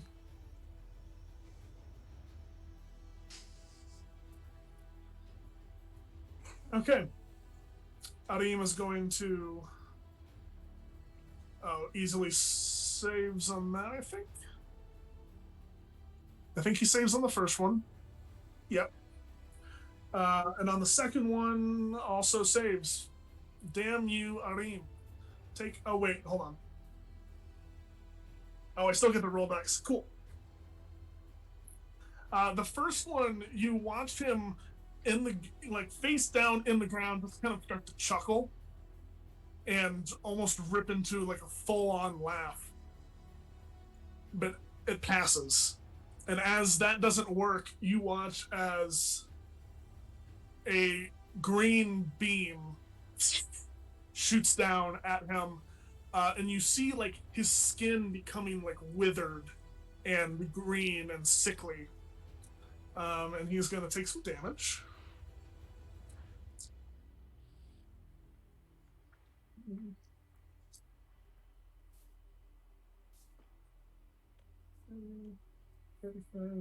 Takes 17 points of necrotic damage. All right. He's fine. But that ends the eye's turn. And you can see them kind of like shifting and relocating around, just kind of not fixed in one place, but repositioning to find another way.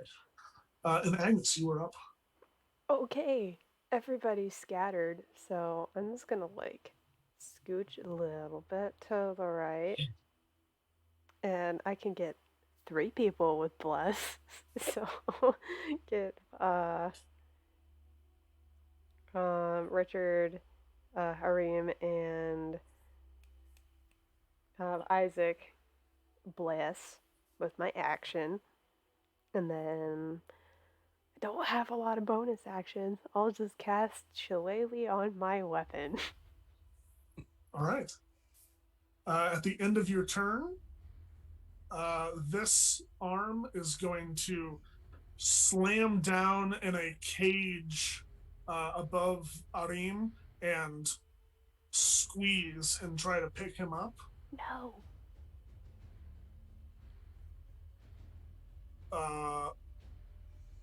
Yeah, just barely gets him.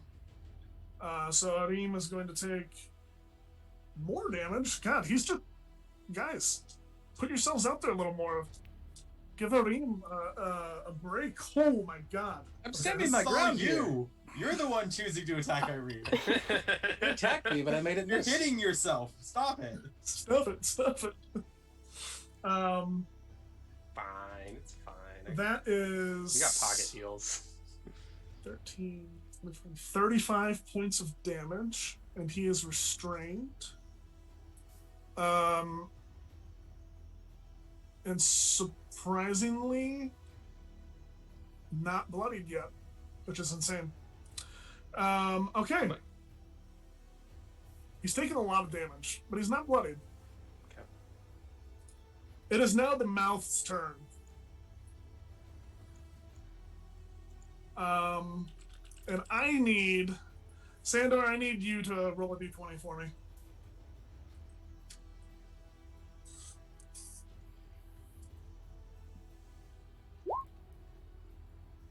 Okay. That was a 9.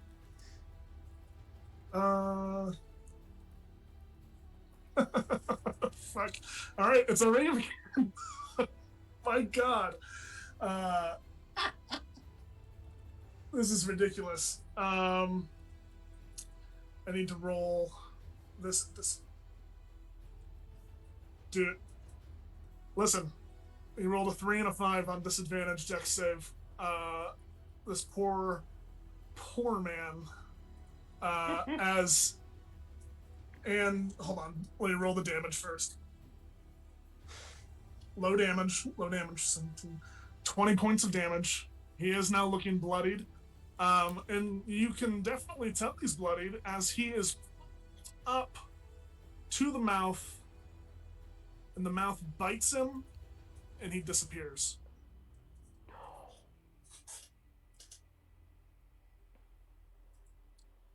Okay.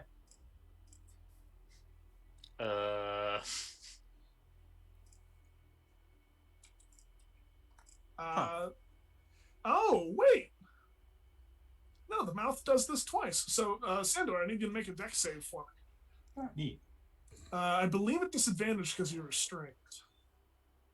Right? Let me. I don't actually know. Yep, disadvantage on Okay. dex saves. So, question: Yes. would danger sense apply to this? Just returning it back to neutral. Yes. Yeah, you get advantage of dex saves. So you have See it you coming? have a straight roll. Yep. A 16. Okay. 16 fails. I'm gonna use my +2 on that to make that an Okay. 18 also fails. 18. Oof. All right. I will remind you, have you used your auto 19? I haven't. Would you like to save it or use it now? I'll save it. Okay. Sandor, you are going to take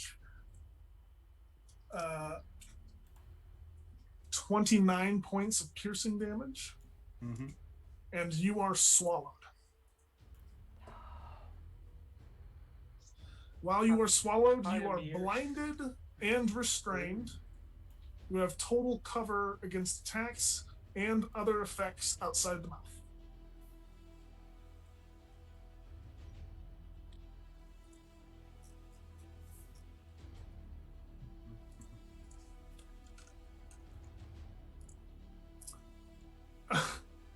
Okay. It is now back at the top of the round. Arim's turn. And Arim is going to. Oh, you know what? I think this makes more sense.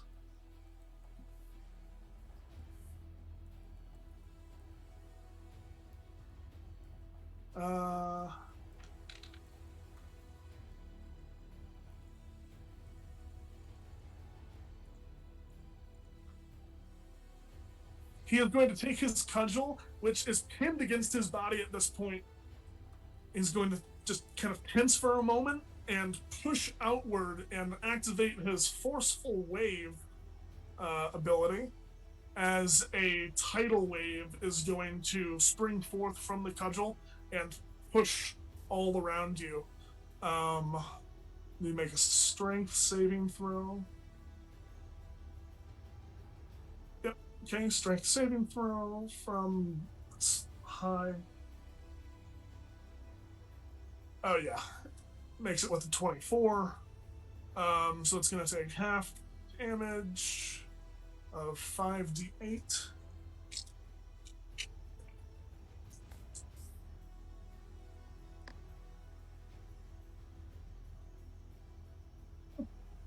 So it takes 11 points of damage.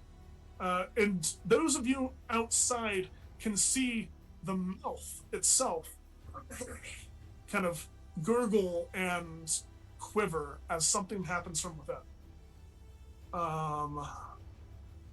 Look, it's drooling. All right. And that, well, let's see if he has any bonus actions. None that are going to help him right now.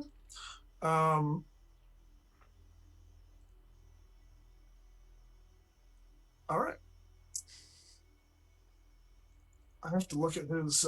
He has a lot of feats, guys. Fighters. Oh my god. That is going to end Arim's turn. Richard, you are up. All right. Richard's just gonna try to unleash heck. I'm right here. All right. All right. Let's go ahead and attack the one in the middle. Okay. A 20 hits. All right. So, oh, jeez, my mouse is going crazy. All right, so we'll do damage here. It's going to be a lot. So it's 10.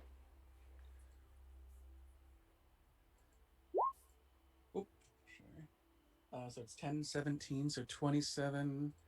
And then. All right, so that's 10 plus 17 force plus 4 lightning. 31. Mm-hmm. Okay. And we'll go and attack again. 23. 23 hits. All right.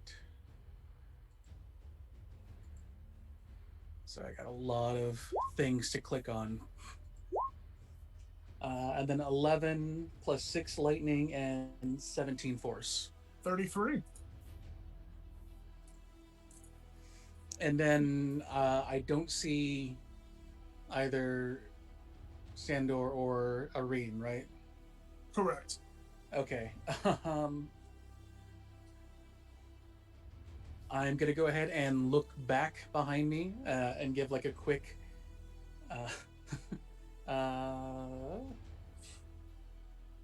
yeah, I'm going to do it like, shoot a quick glance to Agnes and be like, let's try not to get caught by those things, shall we? And I'll grant Bardic Inspiration. Awesome. What die is that now? I believe we are at a 10, D10. Awesome. Is that your turn, Richard? That's going to be everything I can do right now. Okay. Actually, I'm going to... no, if I move away, I might get attacked of opportunity, so... Yeah, I guess I'll just stay there and get ready for the worst. At the end of your turn, this arm is going to move up towards Isaac. And Isaac, it is your turn. And that really ruins everything I have planned. Yeah, it's all right though.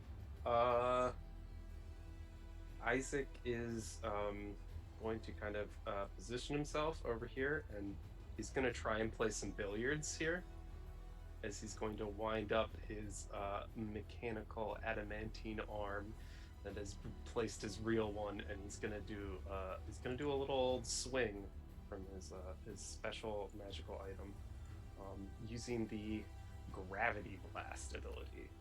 I think. Let me just figure out the best way to do that. I think I just roll. If I just roll that. Does a 20 hit? A 20 just hits. Sweet.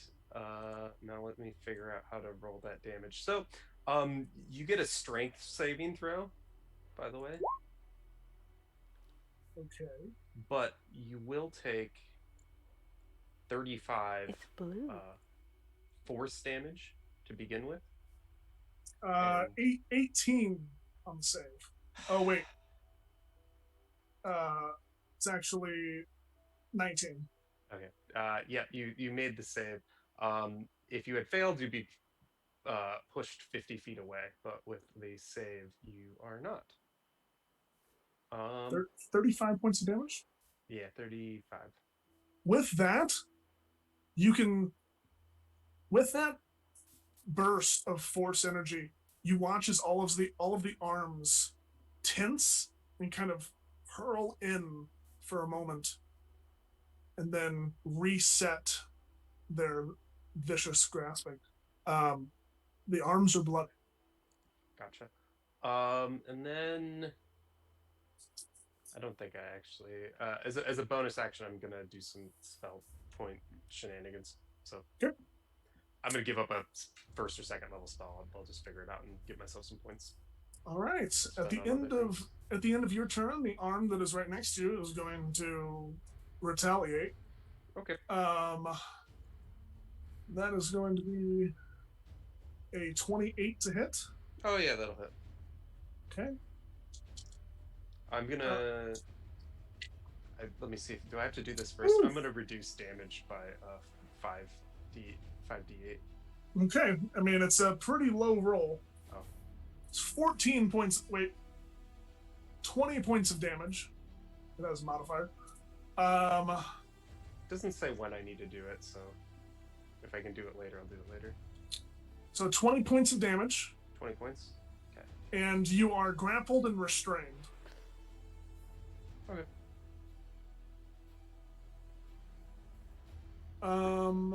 Yeah, okay. I'll use 3d8 then.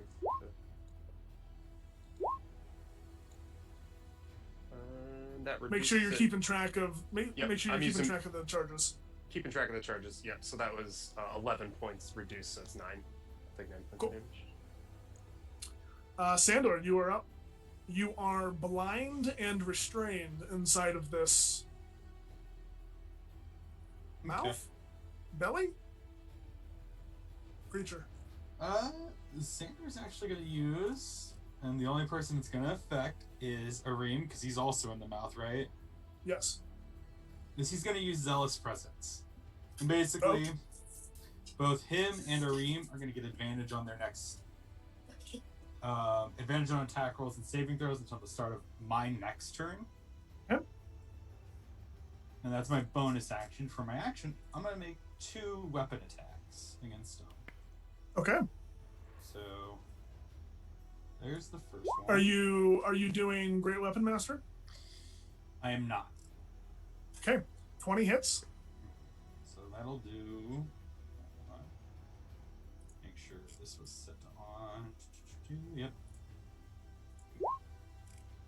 So all that. 37 points of damage. Mm-hmm. Good lord. And then this is the second one. 19. 19 does not hit. Would you like to use your auto 19? You don't have to. Yeah, I'll use it. Okay. It hits. All right. And then a little damage for that. And there's your damage for it. What is that? 29? 29. Mm-hmm. Yeah. Yeah, that's enough. As it takes this damage, you can feel it tensing as it needs to make a Constitution saving throw.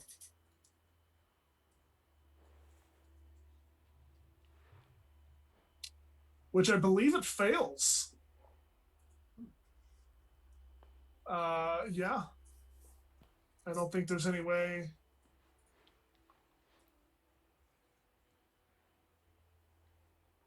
Okay, here's what I'm gonna decide. You guys know that you need to burn legendary resistances narratively. Do you want this to be one of them? I'm gonna let you decide, Sandor.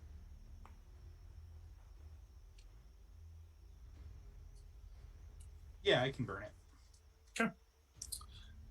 It does not regurgitate you, but it has burned one legendary resistance.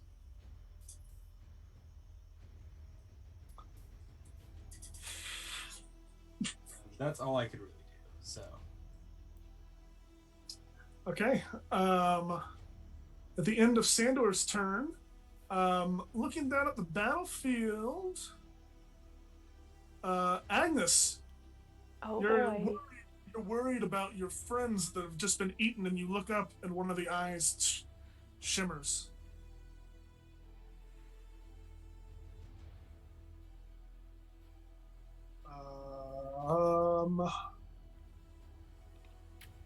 That is, I need you to make a intelligence saving throw.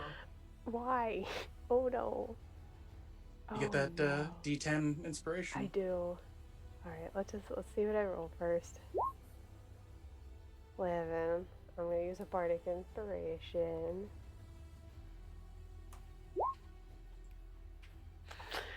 Oh, I don't like that it's intelligence. Add 5 because you're within my aura. Okay, so that's 18. I still don't feel good about that. Oh, do I want to use it? Oh, I don't like that it's intelligent. Yeah, I'm gonna use my auto 19. As you feel this creeping, maddening effect begin to pervade your mind, you push it off of yourself and be glad you used that 19. Oh. I will say, heck, because of my bardic ability, you still have that D10. Ooh, yay. Because Nice. if someone fails using the bardic inspiration and it still fails, they get to keep that bardic inspiration. Very cool.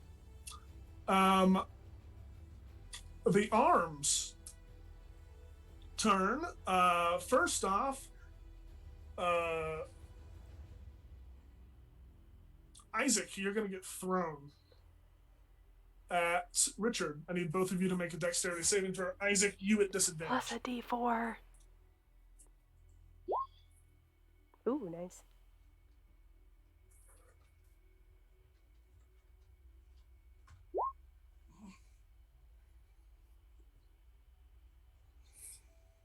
So it's a 27 for Richard. Yeah, you succeed. Easy money.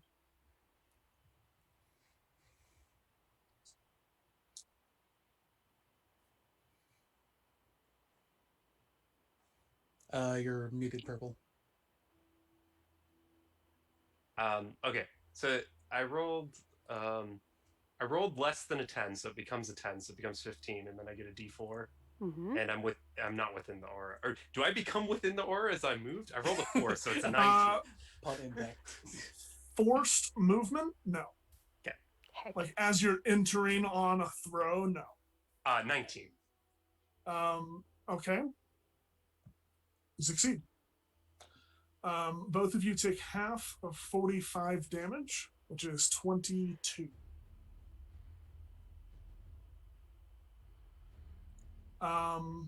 And neither of you are knocked prone, surprisingly. Even the one that was just thrown. I just catch him. Yeah, just I need to roll a d4. Isaac? Hey, Purple, high or low? You know what? I'm feeling low. Because that's how I've been rolling. It's high. So it's gonna target Richard. The middle arm is going to smash down at Richard. Minus a D6. Right. I don't think it's going to hit anyway, but I'll do that. So it's like a 14. Yeah. That's not going to hit. So I catch Isaac. I'm like, Isaac, Richard, duck. Ting. Yeah. This other one is going to kind of pick up and drift over towards Mira and attempt to grab Mira. Mira does a 22 hit. Okay. Mira, you take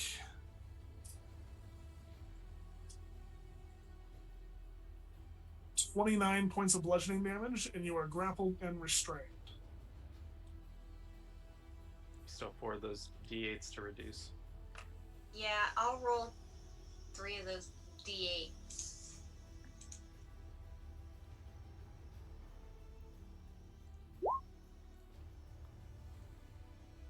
Okay, so you take 17 points of damage instead. Here. And it is your turn, Mira.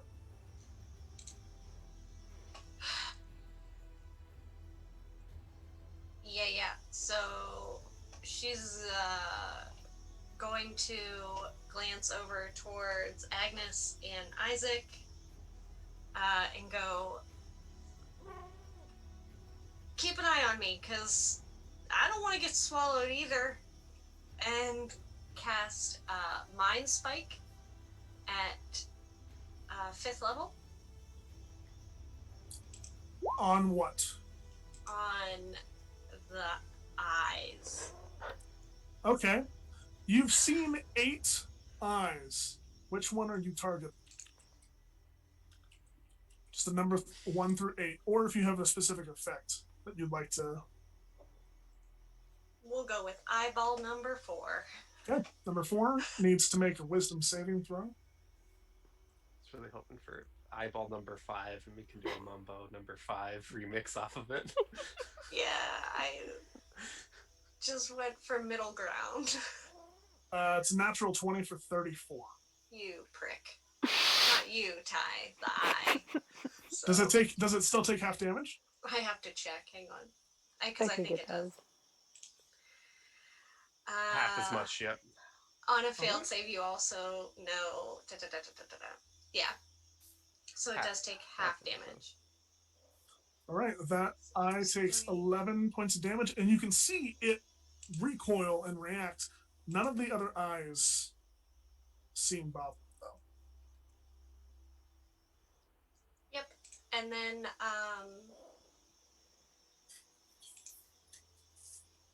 hang on.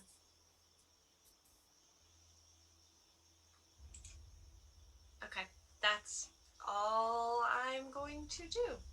Okay. At the end of your turn, one of these other 2 arms is going to attack Isaac. I'm no longer restrained, right? Yeah. Right. After it threw me? Yeah, okay. That's a 30 to hit Isaac. Yeah, yeah. Kind of hits, I guess. That is going to be 27 points of bludgeoning damage, and you are grappled and restrained. Again? Not again. Okay. It is now the eye's turn.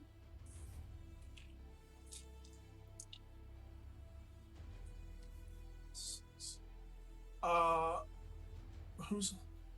Okay, I need to reroll that. Okay.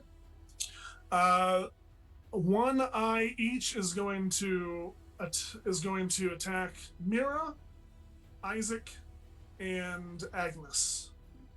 So let's go with Mira first. Mira, 2. I need you to make a Constitution saving throw.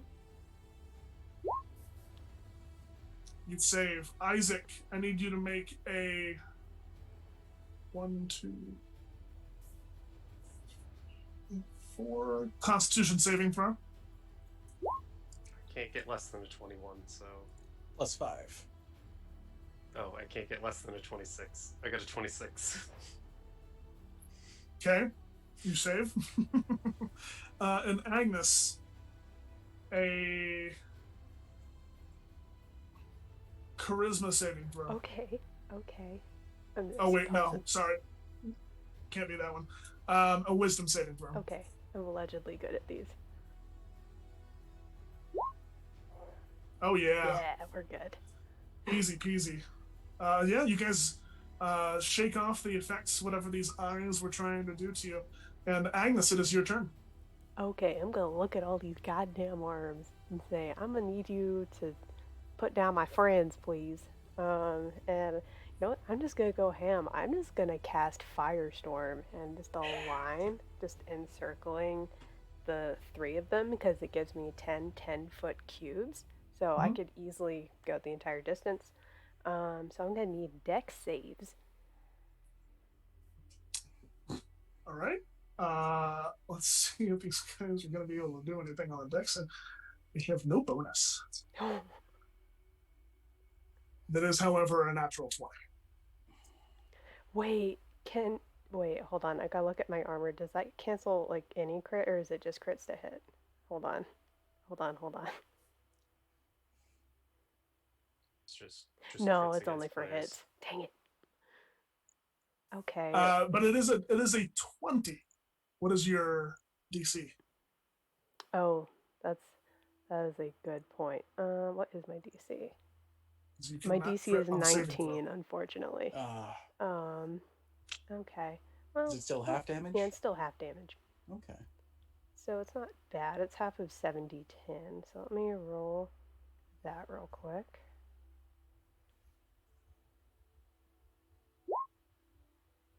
Okay. So half of 35 is 18. Yeah. 18 fire damage. Yeah, the arms are starting to look real freaking rough, guys. Pretty rough indeed. Agnes, is that the end of your turn? Yeah, I don't have bonus actions. Agnes, you summon this firestorm, and the eyes are going to look down at you again. I need you to make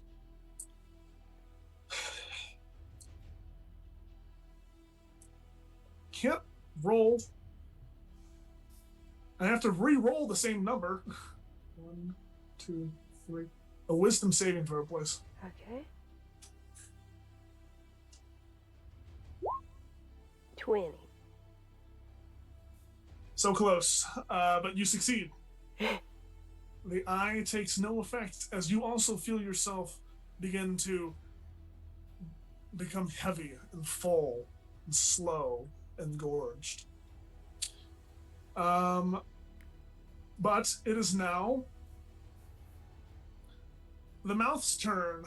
At the top of its turn, Arim and Sandor are going to take 62 points of force damage.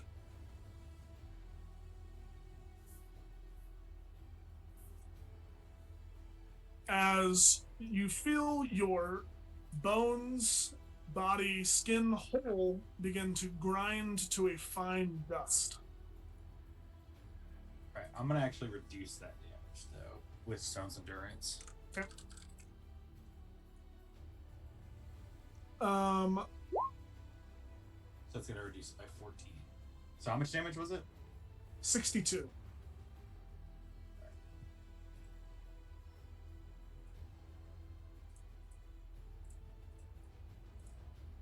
It is then going to open its mouth and release the most horrifying sound you have ever heard. Just a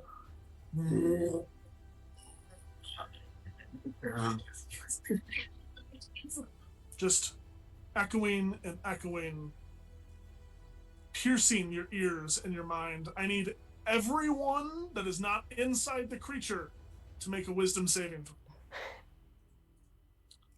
Unless you are outside of 1 mile. Yeah, I identify as that. 26. That's 24. 30. I'm still within range of you, Yes. correct? So that's +5, so 21. Plus a d4 if you need it. I rolled the d4. I got. Oh, okay, cool. Okay, so real quick. Mira 24, Richard 24, Agnes 26. How are you getting 21? I can't. So I rolled a 7, but I can't roll below a 10 Gotcha. for the next minute. And actually, Richard got a 30. So that becomes a 15, and then I have +1 from the D4, and then I got +5 from being next to Richard, so 21. Okay. The Bastion ability is really good. Yeah, whatever would have happened does not take hold. And that is the end of its turn. Back at the top of the round, it is Arim's turn, and he's looking rough, y'all. He's taking a lot of damage. He is going to use a bonus action to heal himself.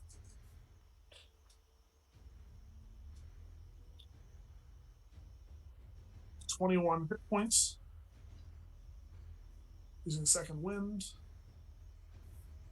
21. Fly.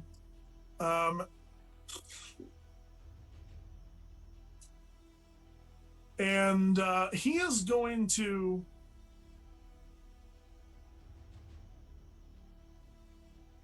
get real angry. And he is going to do whatever he can to get out of this thing. So at disadvantage. Actually, it would be neutral because of Zealous Presence. Very good. Okay. Not at disadvantage. We'll see.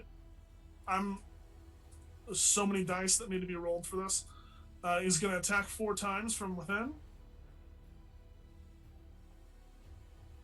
And I believe he has a plus 14. Everything hits 1 as a crit. So holy shit. That's how much damage is this? 5 20 d6. Mm-hmm. Yep. Plus 32.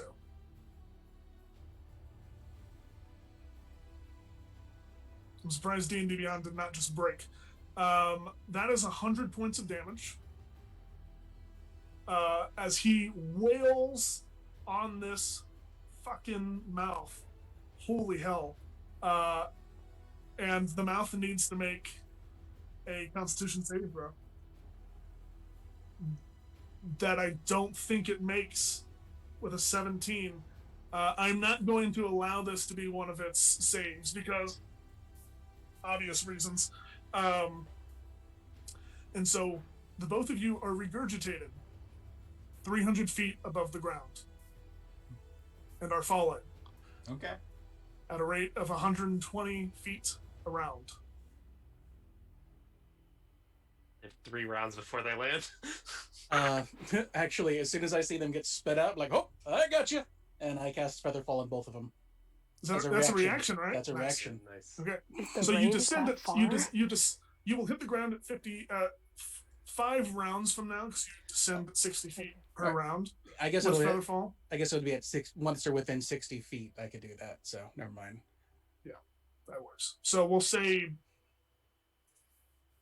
in 3 rounds you'll hit the ground, taking no damage. Sound fair? Yeah, I would take Okay. half damage anyways, but No, you're not. Yeah, it regurgitates you, and it can't make a reactionary attack, so you guys fall out, and that ends Arim's turn. At the end of his turn,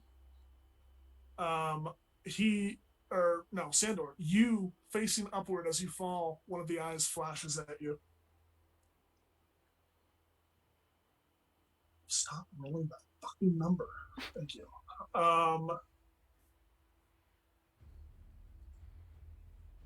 One, 2, 3. I need you to make Constitution saving throw.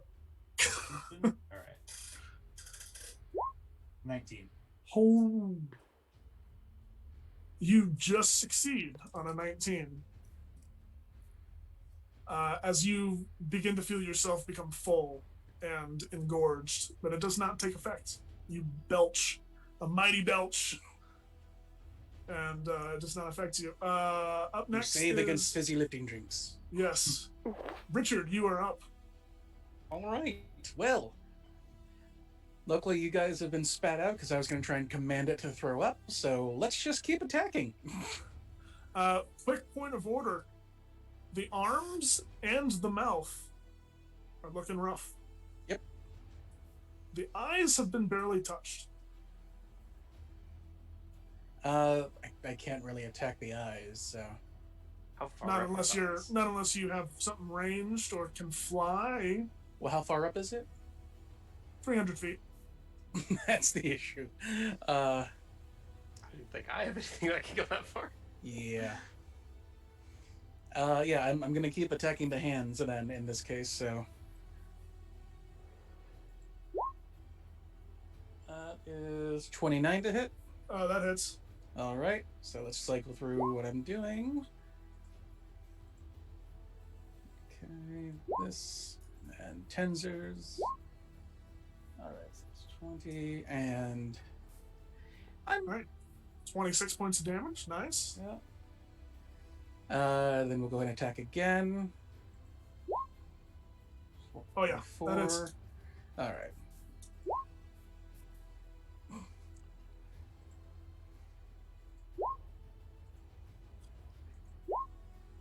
19 points of damage. And you know what? I'm gonna go ahead and throw a smite into that one. Nice. Do that smite.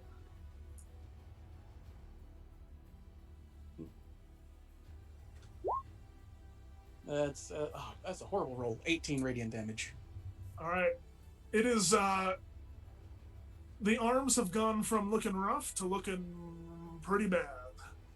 And then if I do an effect, In fact, which one are you attacking? the one in the middle. The one in the middle. Yeah, that's the one. Recoils and begins to retreat up towards the mouth. Okay. Oh shoot! I didn't mean to do that. I don't need to roll initiative again. And then I'm going to kind of look down at the eyes, and yeah, I'm just gonna like stare down all of the eyes, and just kind of go, Jeepers creepers, where'd you get them peepers? Jeepers creepers, we're gonna gouge them eyes, and it's gonna take a D10 negative against its next saving throw. All right. Amazing. Is that the first time Richard has sang in front of the other people? Yeah. Amazing. I love it. Okay. At the end of Richard's turn, Mira, Oh, and can I move? you may. Okay, I'm gonna get here.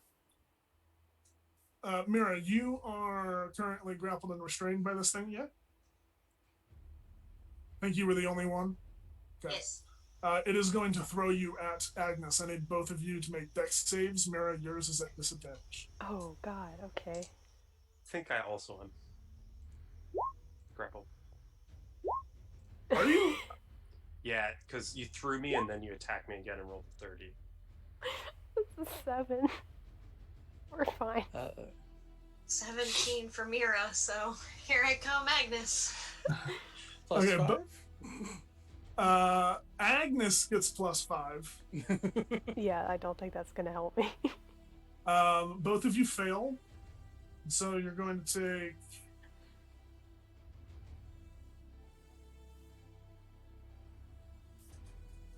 Oh, pretty low roll. I say that 20 points of damage, Okay.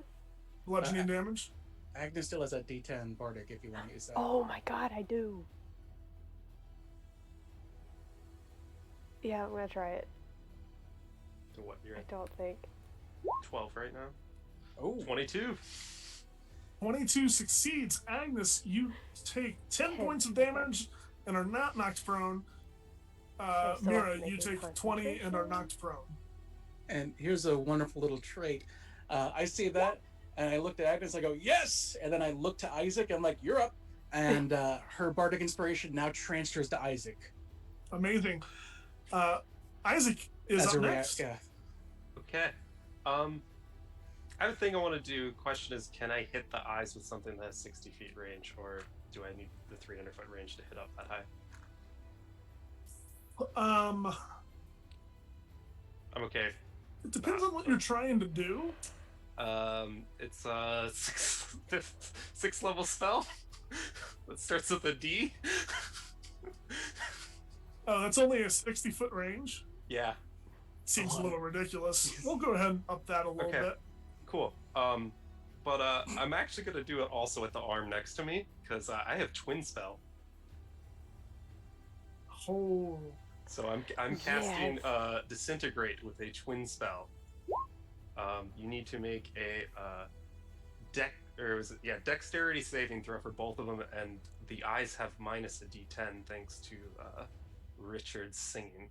Is it just the eyes, or is it the entity as one that gets the minus? I figured it was the eyes, considering I'm targeting two things with two different spells. Right. Holy crap. Okay. It costs a lot of. Okay, this costs 6 of my 20 sorcerer points, and I'm down to 6 right now because I forgot to use my bonus action to get rid of those spells last time. So okay, which eye are you targeting? By the way. Whichever one would have gotten the minus the D10. I don't know if that's the individual. If you had to pick an individual out of them. Oh. If you want me to pick one for that we both decided, I'm gonna go with eyeball number 5 just to make the Mambo number 5 joke. I was thinking 5 because of the Mambo number 5 joke as well. So okay, first things first. I have to write that. First things first.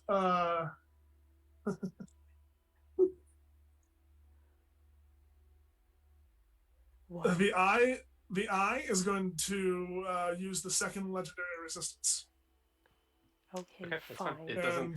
And will not take any damage. Will not take any damage. The arm, however,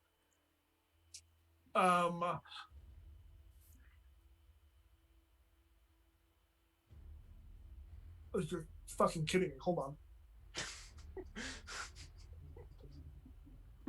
Rolled an 18. 76 points of force damage. 78 and if that reduces it points. to 0, it reduces to ash. There's no retreating on that. It does not reduce the arms to 0, but this arm is ash.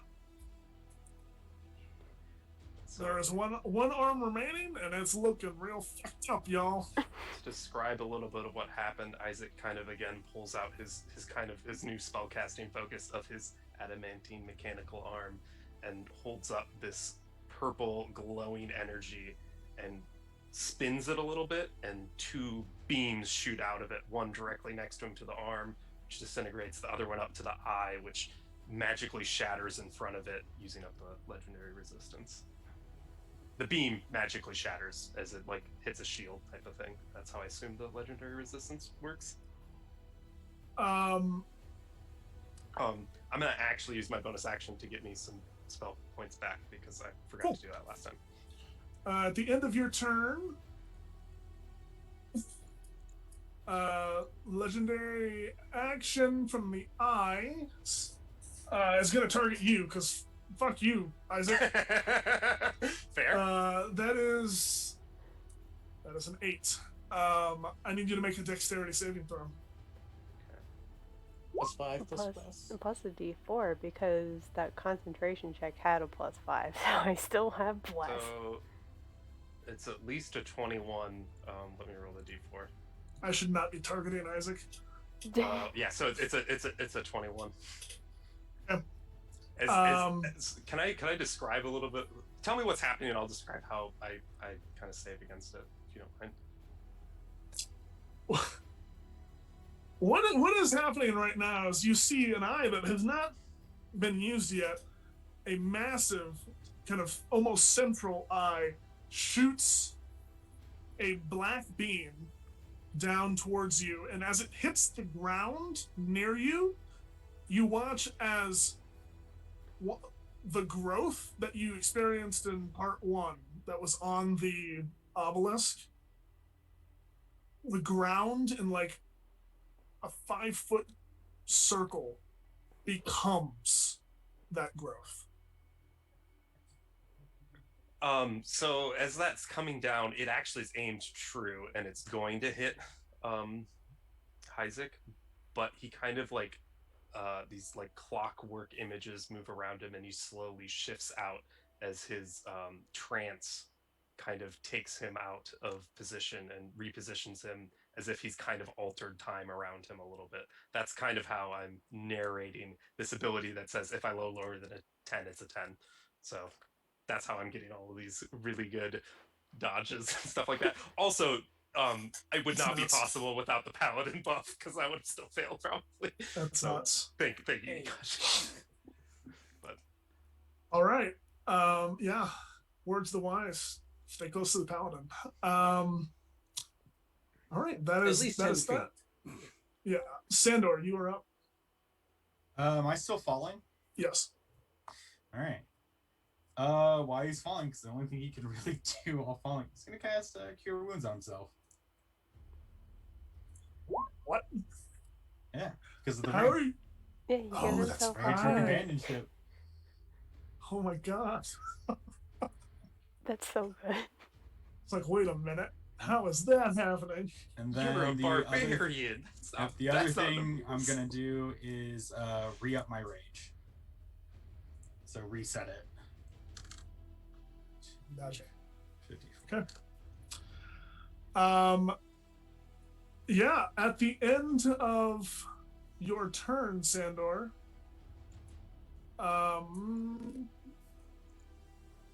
not yeah, at the end of your turn, Sandor, one of the eyes is going to flash at you. He's so mad at these.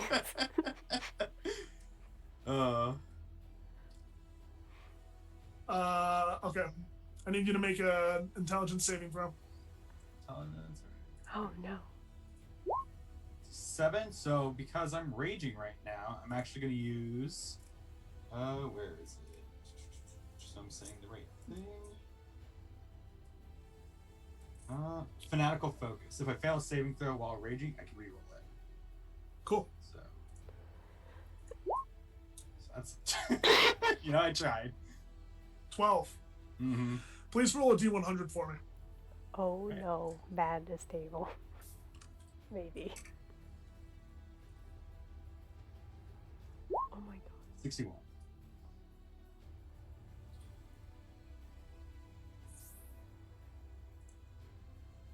Okay.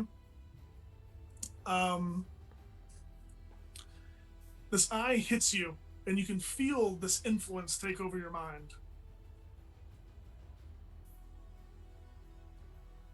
And you know without a doubt that any truth you hear is a lie, and any lie you hear is a truth. Okay. As you gain 1 level of indefinite madness. Oh no.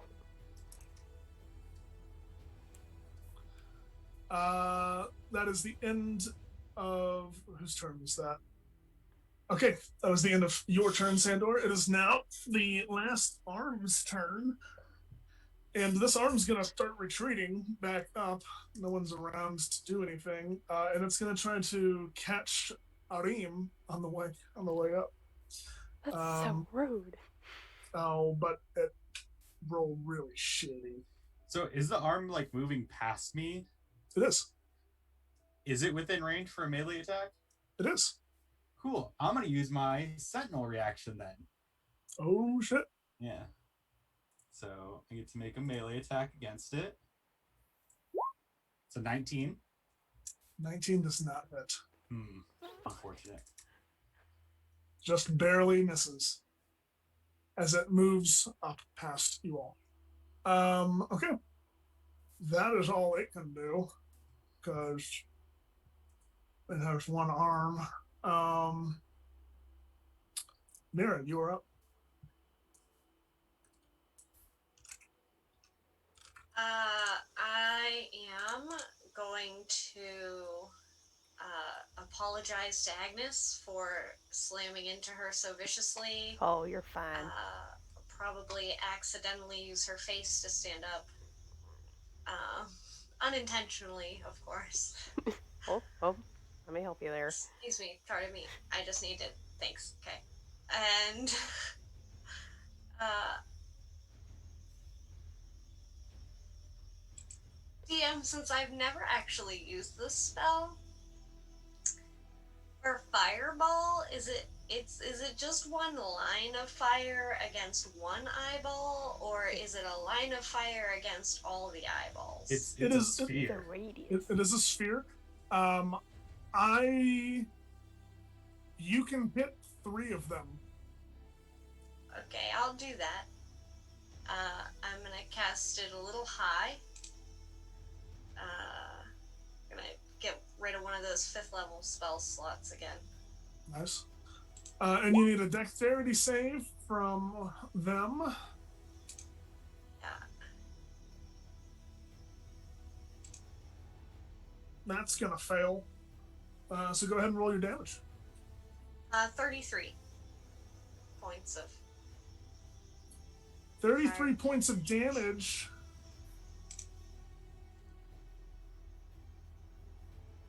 Very good. Becomes 99, essentially. So, good stuff.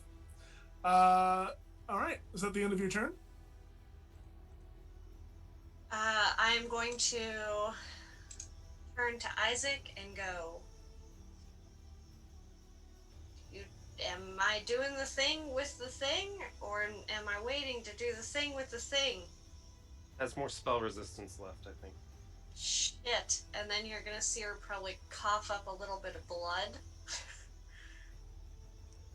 I'm on it. and give a thumbs up.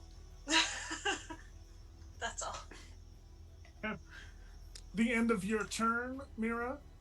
Yeah. It is going to make an eye attack at you. I need you to make a dexterity saving throw. Oh, natural 20 with the 25 total. Thank God. That's You what we watch as like to see. a streak of black shoots down at you and barely misses as the ground next to you becomes this black mass, a tumorous growth. What's your health at? 117. Wait, 117? Yeah, but I was at Oh, okay. almost 190. So I've been hit a lot. Okay. I've lost. You gave us 20s in con. We're all level 20. Got big HP. We do have That's big right. HP, but I have with the Everyone amount that has we're that. getting hit with, 4 more hits and Mira is Yeah, that's Yeah. true. down, so Okay, that's why nope. she was like, doing good. Squishy wizard. Sandor, Isaac, and Richard. It is the eye's turn, and you're going to get a beam each. Sandor, yours is going to. You're kidding. Please make an intelligence saving throw. All right. 24. Oh, yeah, easy. All right. Isaac, a charisma saving throw. Oh, that's going to be easy. All right. 24 Oh, yeah. You saved. without the buffs from everyone. And Richard, a constitution saving throw. All right. Oh, 27. good lord, y'all. All right. These eyes can't do nothing. All right, that is their turn. Agnes, you are up. Okay. Yeah, I'm gonna see that people are starting to get pretty hurt, so I'm gonna do a mass cure wounds on all of us in that little group. And we'll do it at. I'm still at max plus 28. Oh, because you have Well. your 10th. yeah. Yeah, nothing could hit him. I have no idea how you've made it How through a does- level yeah. 20 boss fight with no How does hits. Isaac look, though? I mean, he's down about 50. Okay, well we'll do like a 5th level master One- runs because I've also taken a little damage, so we'll just 124 out of 182. this 3d8. So yeah, we'll do it. All right, 17 to everybody that applies to.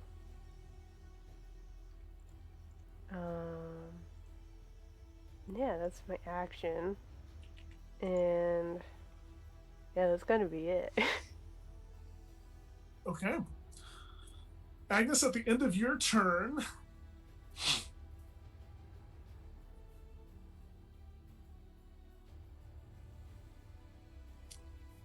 Arim is going to look up, and one of the eyes is going to flash at him.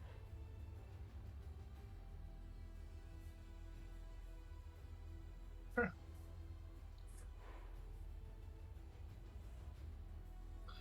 But he rolls a natural 20, so it doesn't fucking matter.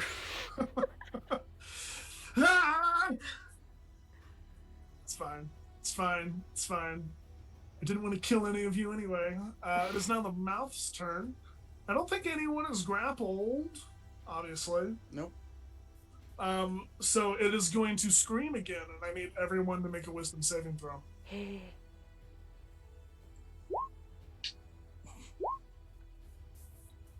18. 21. All right, and Isaac, you're super buffed, Uh, so it's fine. Yep, it's a 24. Everyone but Sandor. Let me check Arim real quick. Wisdom save. Yeah, Arim made it. Sandor. Sandor, you were going to take. Did I fail it before you tell me? You did fail it, yes. Okay, because I re-upped my rage, so I get to re-roll Very good. for that. So, wisdom, we'll see if this one's higher. Nope. Oop. All right. You were going to take 24 psychic damage, Mm-hmm. and you're going to be frightened for 1 minute. While you are frightened, you are also paralyzed.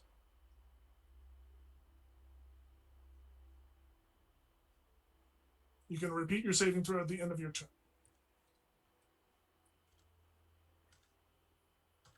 All right. Top of the round, Arim. Dude's a hammer swinging boy, so I don't know if he can do much really. Falling through the air still.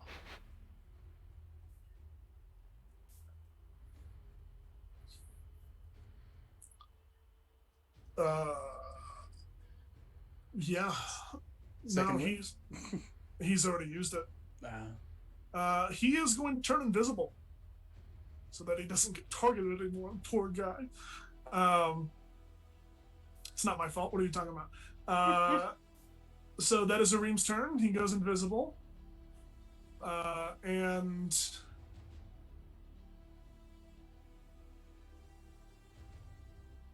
all of you bunched up in that group down there.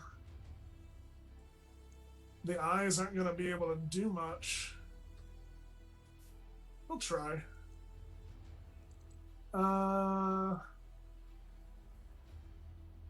Let's see.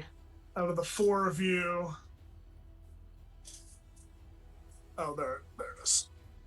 Ah! Agnes. It's me. Oh. Uh-oh.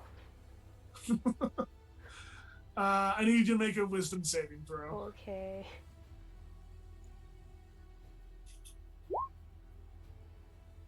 Oh no. Well, +5 is 20. You succeed. Okay. It's fine. Paladins, man. Let's see. The shit. Whose turn was it? That was Oh, a there it rune's is. falling. Richard, you were up. okay. Let me double check a spell.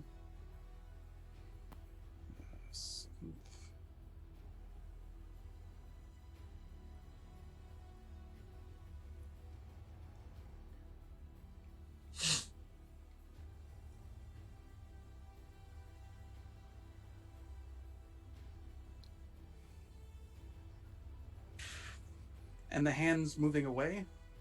Yes. How far away is it? Currently, it's about 60 feet away. Do we want to stop the hands? I mean,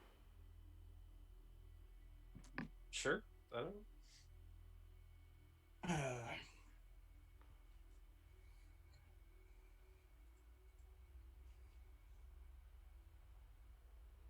I don't know what I can do. I can use my cloak on it, but I don't know if I want to do that yet.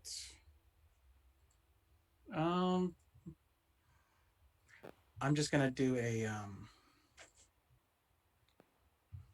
shoot.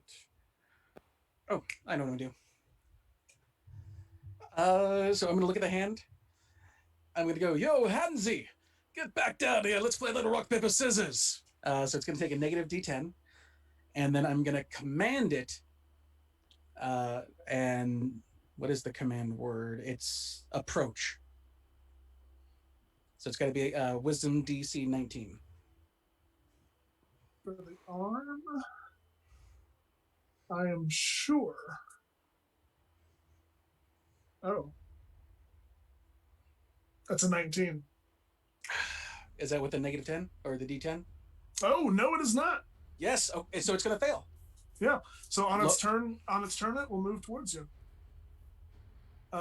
Using its action to do so as well. Okay. And then nope, that's it because I used the bonus action to make it come down with the words. And then I guess I'm gonna move. I keep doing that. I'm gonna move here, so I'm within 10 feet of everyone, but closer. And that's gonna be it. All right. At the end of your turn,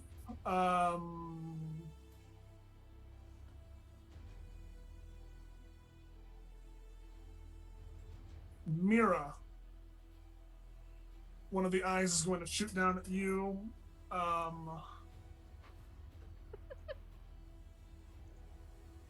need a Constitution saving throw.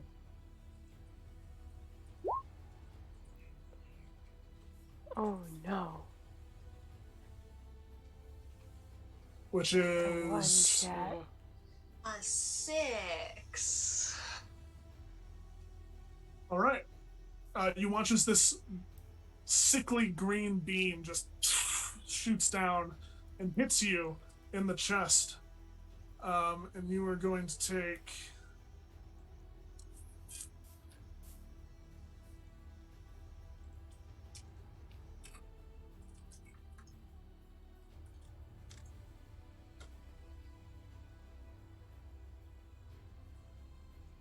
42 points of necrotic damage.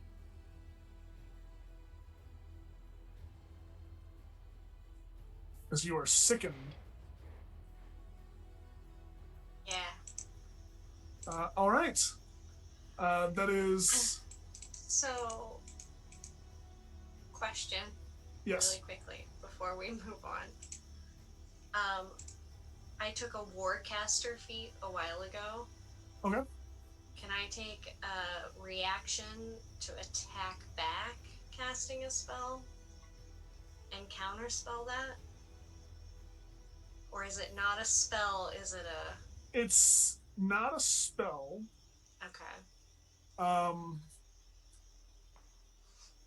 on. Let me look up Warcaster real quick.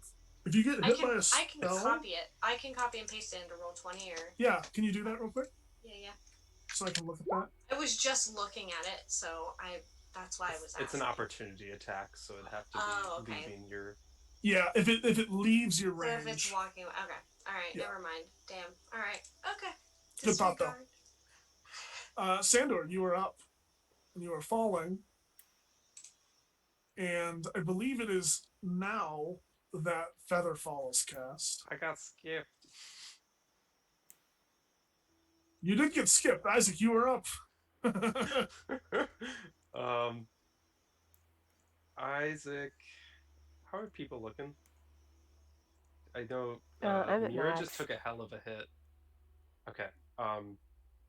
Isaac is going to kind of hold his hands out, and the clockworks are going to start spinning around him, and time is going to start weaving itself as he is using a feature trait known as, what is the name of it? Clockwork. I don't know how to say the word. Cavalcade. Cavalcade. Okay. Cavalcade. That's the word. And it's supposed to be a bunch of like modrods and constructs, but I'm just gonna view it as clocks and time weaving, and I get the spirits can restore up to 100 hit points that I can divide among any creatures within 30 feet, the 30-foot cube that I choose, and I am going to give them all to Mira. Also, any objects damaged, I assume that weird growth thing would be damage. I restore any objects that are damaged in the area, and I can end any 6th-level spell in effect that I choose in the area as well. I don't know if those count as spells, but I would end them if I could. If not, I technically can heal the ground, but I guess if the tumor's still there, the tumor's still there. But Mira, you get 100 HP back. It seems to not be a healing thing, more of a. This once was ground, and now is something completely different. Gotcha. Yeah. So so it's not damaged. It's just not there anymore. So Yeah. I repair any damage done to any objects. If it's not the object anymore, that's fine. Yeah. That's cool. Yeah, that is my capstone ability as a sorcerer. As a clockwork sorcerer. I don't have anything else. I might use a bonus action to regain some more spell slots or spell points again. Okay. At the end of your turn, Isaac, Agnes. Oh no.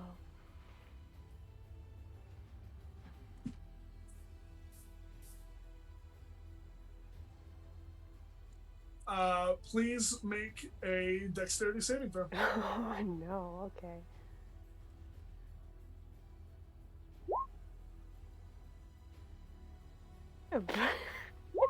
$15.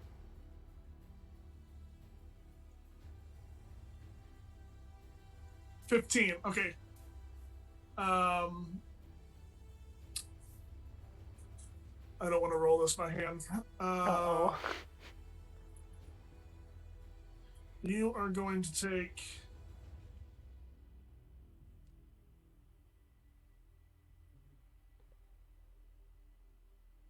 62 points of necrotic damage. Okay.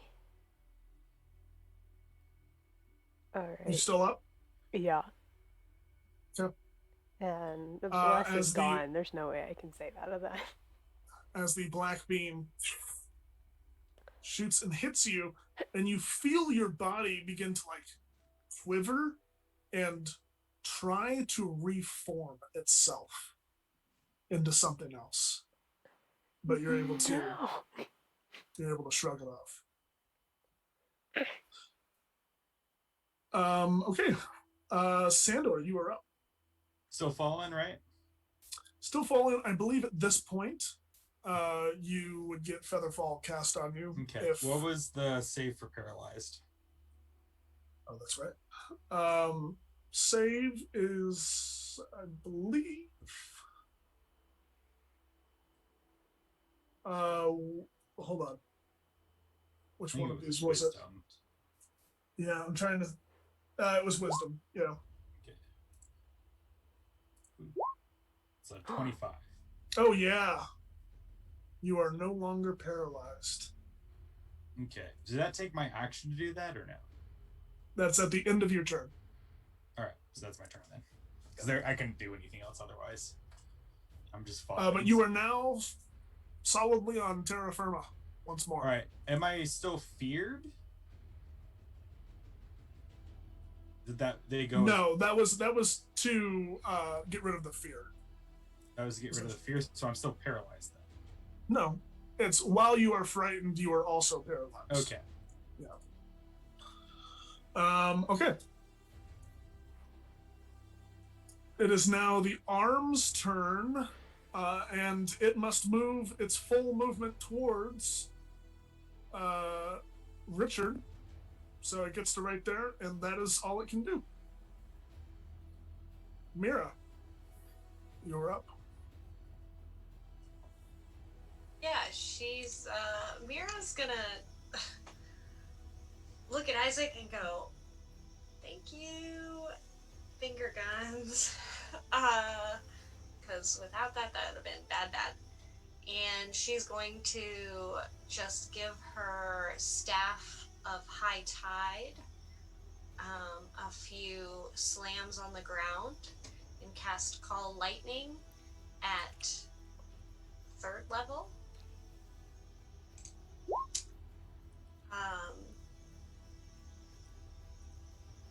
Technically, there is a storm brewing, so you would get the extra damage. What are you targeting? Eyeballs. Okay. I'll allow you to hit 2 of them. Are you targeting some of the more damaged ones? Yeah. I know that I've hit number 4, and I think number 5 has been hit. No, just kidding. It didn't get hit? It used the resistance to avoid the disintegrate. That son of a bitch. Alright, whichever one's... Okay. Both eyes fail, even though they have advantage on the rolls. And you deal 31 points of damage to each, and you watch as... Which eyes did you attack? I'll go with eyeball number 4 and number 1. 4 and 1 pop in blood and viscera. Yes, thank you. All right. 6 eyes remain. 4 and 1 are no longer an option. Okay. Mira? That is your turn. Yeah? Unless you have a bonus action or move. Nope. She's good.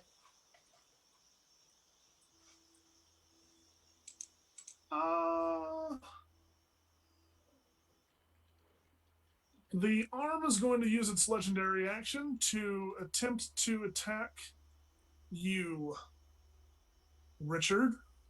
Bring it. An 18, I'm pretty sure, does not hit. They can't fucking hit anything. Can't hit you specifically. All right. It is now the That's eyes. the plan. Yeah. It's now the eyes' turn.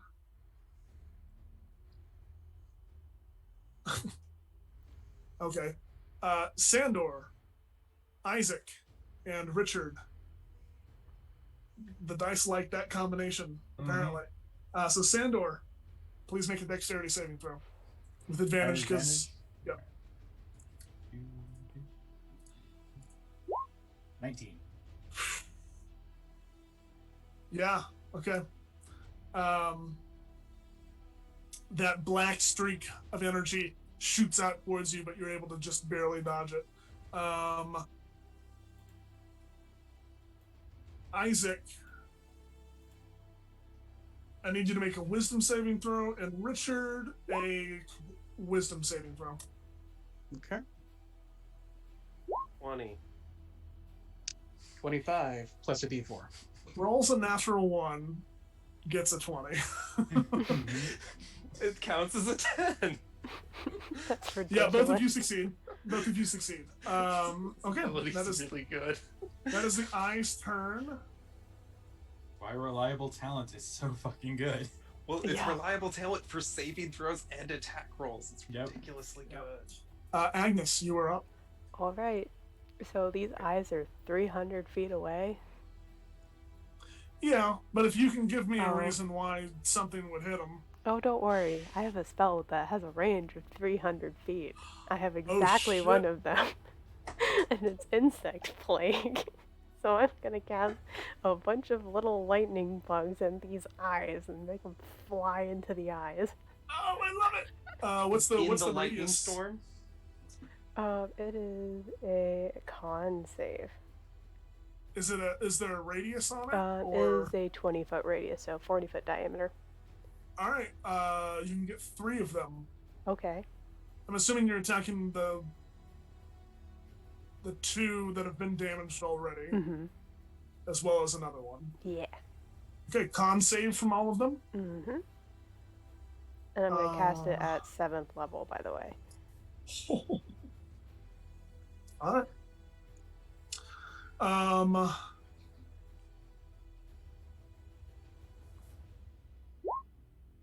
First one fails.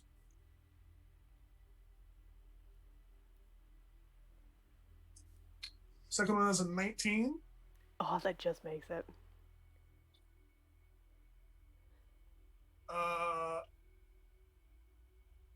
Third one succeeds, and I'm going to use the last legendary resistance to succeed on the first one.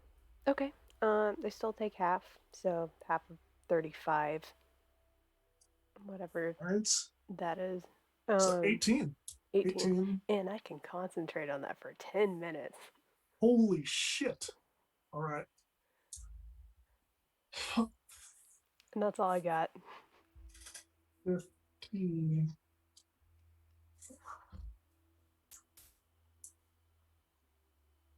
All right, it's getting there, guys. As that happens, one of the ones that's in this lightning bug plague is going to shoot an eye down at you, Agnes. Oh no. Please make a wisdom saving throw. Okay. Oh, that's a natural 1. +5 is 17, but that doesn't make it. 17 fails. You feel a sense of being emboldened. You feel so sure of yourself in this moment, and you start to act recklessly.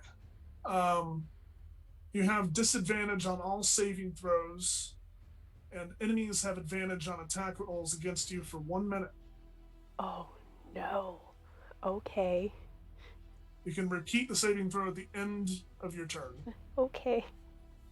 Okay. Uh-oh. It is now the mouth's turn. Nothing is within its reach, so I need everyone to make a wisdom saving throw. Agnes, you at disadvantage. I'm going to use my reaction, so it's not a disadvantage. Cool. Wait, I have restore balance. Okay, cool. I shift time, and you don't have to do it at disadvantage. Natural 20.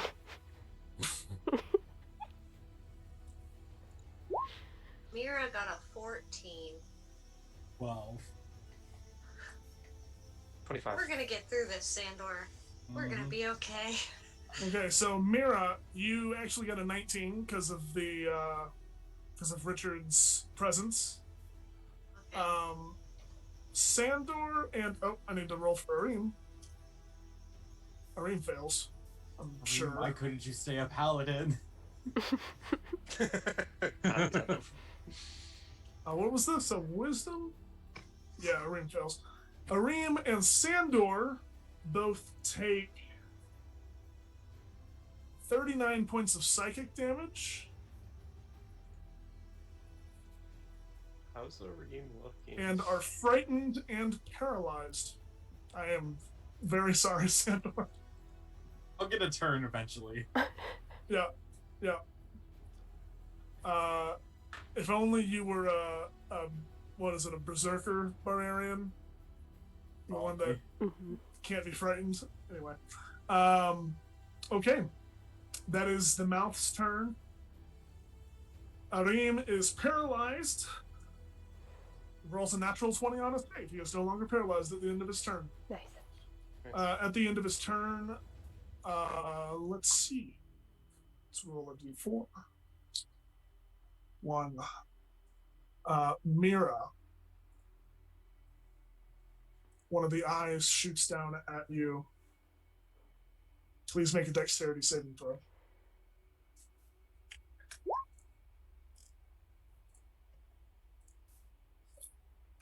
Is that a total of 13? Yeah, it is. are going to take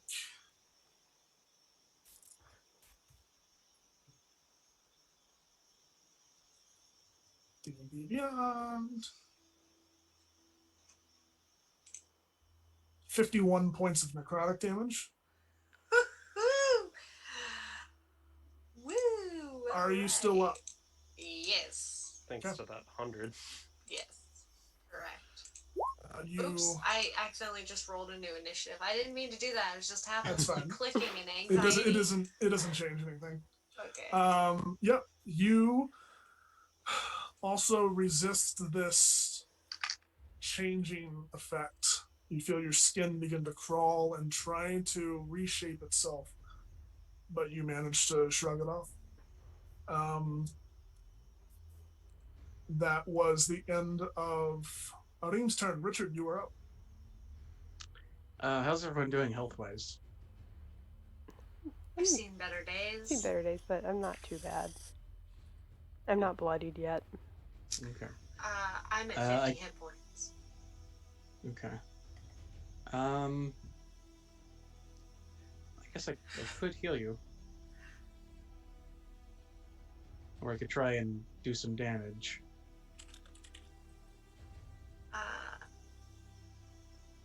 I mean, that's up to you. Something. You do whatever Richard How close are the folks in the sky? We're on the Both ground. of them have landed. They both landed. Okay. And are they that far away now, or on? Yes, as per the map? that is how far they are away. Okay.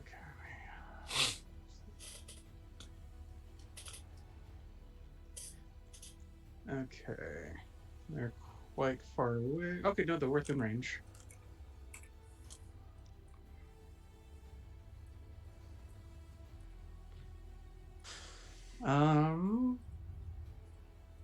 Yeah, I think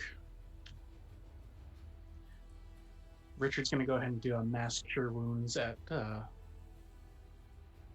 7th level. Okay. So it's gonna be 25 healing to everyone. Nice. Arim thanks you. So does Mira.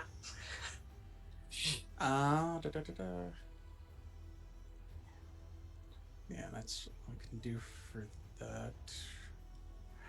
All right, and then I'm gonna look at Mira and I'm like, "Don't worry, you've got it. Pace yourself. We can get through this." And you're gonna get Bardic Inspiration. Does Isaac still have Bardic still, or has he used it? He does. I haven't needed it yet. That's fine. I mean, they're gonna be just bouncing around once Yeah. people start using them. Haven't needed it. So yeah, imagine. That's the bonus action that he's doing. Imagine. When I can't roll below a 10. Okay. You can use it to attack as well. Remember You that. can. You're But not- I also you're not can't roll a moving? 10 on that. I'm not gonna move. I'm gonna keep kind of standing my defensive because that's action, bonus action. Yeah, staying here gives everyone bonus for their heals. So, yeah. Except Sandor, who can't get out of the corner. Exactly. We No, need that's you to get Sandor over to here, corner. bud. At the end of your Look, I turn, was falling for 3 rounds, and I've been paralyzed for 2 of them. at the end of your turn, Richard, the arm is going to try to attack you again. Cool. Yeah, that's really high. Finally. It is a 31 to hit. Can't stop that. Okay, so you are going to take. Oh! Finally, the bard's going to take some damage. Not that I want you guys. 36 points of bludgeoning damage, and you are grappled and restrained. I'm now 8 damage into my total hit points. Cool. Okay. But I did have a quick question. How close Yes. are the eyes together? Are like they within like a 30-foot like radius? They're somewhat grouped. You notice that 3 of them could be hit in like a 40-foot diameter. but this is also a very, very, very large creature. Right. Okay. Yep, that's all I'm gonna do. Okay. I'm Isaac. tempted just to let it like bring me up to its face. What's the yeah, we're gonna do the thing again. So is Richard grappled them? Yes. Okay, I'm gonna do the same thing I did before. So again, hand up, purple energy starts forming into small diamond-like thing. It's gonna spin, and he's gonna cast disintegrate, and he's gonna twin it once at the arm and once at the eye. I'm gonna pick the eye that keeps doing the blight thing on the ground. That seems real scary. Okay. All right. So dexterity saving throws.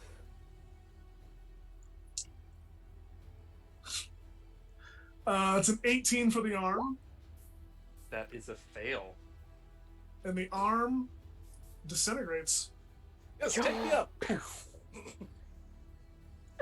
and is no more. As for the eye, it's a 14. It's going to take it as well. That eye is gone, and all of you feel this like shudder, a shake in the air around you, not on the ground, but a temporal shift almost. And it is at this point you realize this is probably your window. Mira, now's the time. Do we have to wait for initiative order, DM? Nope. Okay. If this is your intent, Yeah, I am Go going for it. to. I need to know a couple things. You okay? First, I need to know down the line, each of you that are tethering yourself to this. If you yourself are going to sacrifice for the spell, starting with Mira, Yes. Sandor, Oh, sorry. What was the question? I'm sorry. in regards to the sacrifice yourself or the gods conundrum. So this is a question I have for you. So I have that one wish. You do? Can I make the wish be that Sandor alone has enough essence to fill it?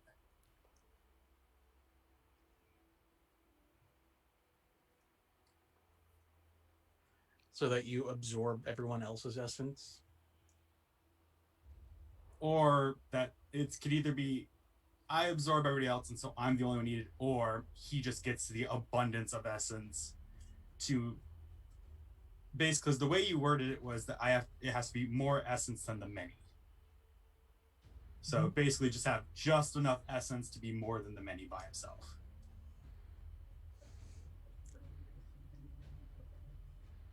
So you want to like pull the essence out of everyone and channel that, as opposed to us going in with the essence? No. Preferably not. Okay. Just Sandor just having enough by himself. If you would like to do this, I would like you to phrase the wish in the way that you would like to wish.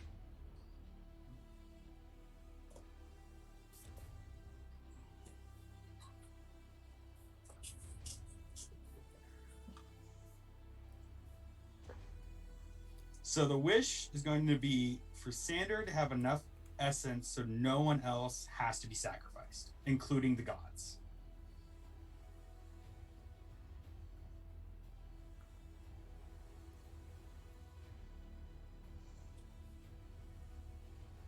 Please roll a D100 for me. All right. I'm going to use real dice for this because fucking Roll20's been great. So let me get my D20s out.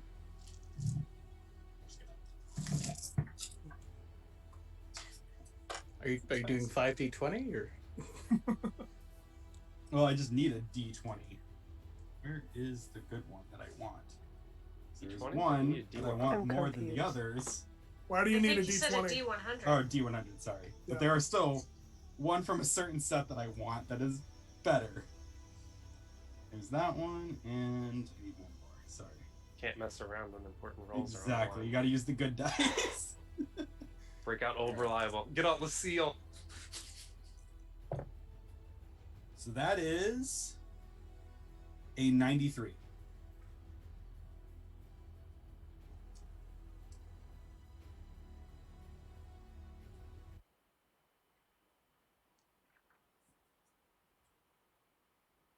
Sander, please, starting with I wish. Speak your wish into existence. I wish to have enough essence so no one else has to be sacrificed, including the gods. As these words leave your lips and float out into the ether, you look down at the ring that you are wearing. Down at your hand. And it's not a ring. It is a small hand.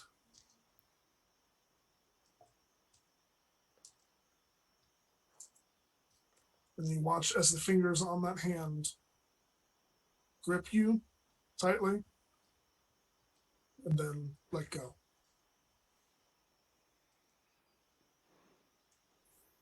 And the ring disappears.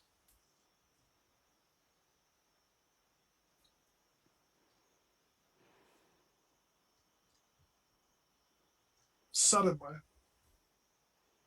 Mira, Isaac, Richard, and Agnes, the four of you are standing in the Capitol building of Elethandro.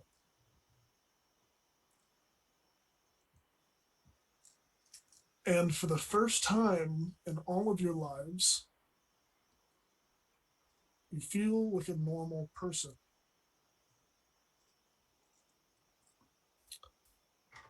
All of you are reduced to level 1.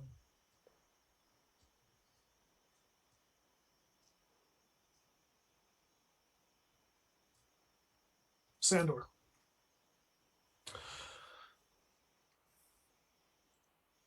The explosion of energy that you feel in your body should tear you apart with ease. And it feels like you're dying. What's your maximum hit points? 330. Your maximum hit points are reduced to 1. You're at 1 hit.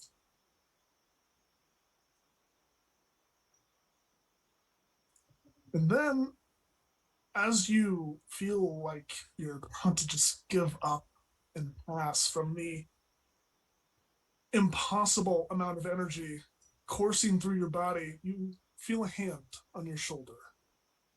And you turn and you look into the cloudy eyes of an old woman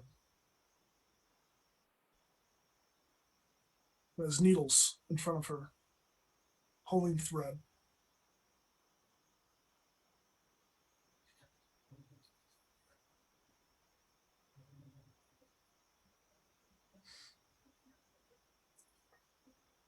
Now that may be the best wish yet.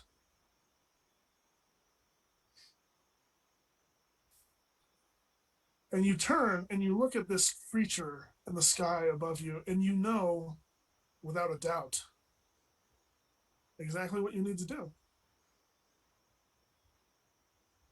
And you float, fly, bolt straight up at this open maw. And as you reach the precipice of this void that you are in, you take it and you push it back through, and there is a massive explosion of energy as you are pushed through this portal and it is closed forever.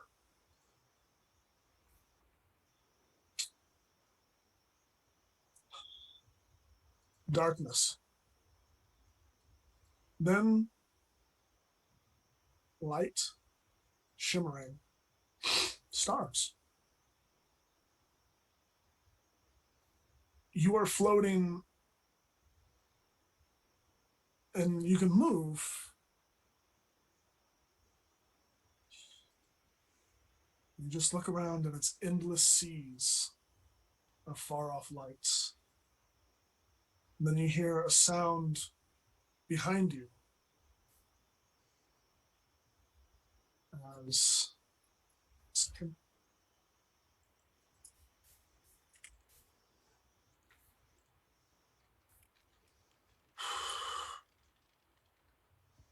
as you turn around and stare into the true face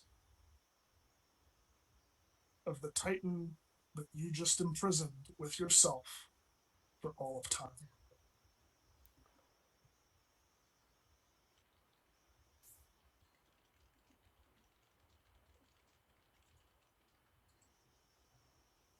And you feel glad,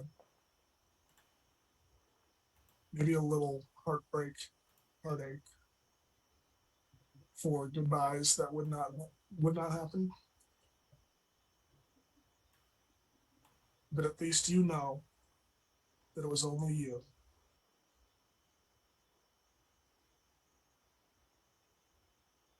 We're going to take a quick 5-minute break, and then we will return for the epilogue of Wrath of the Many.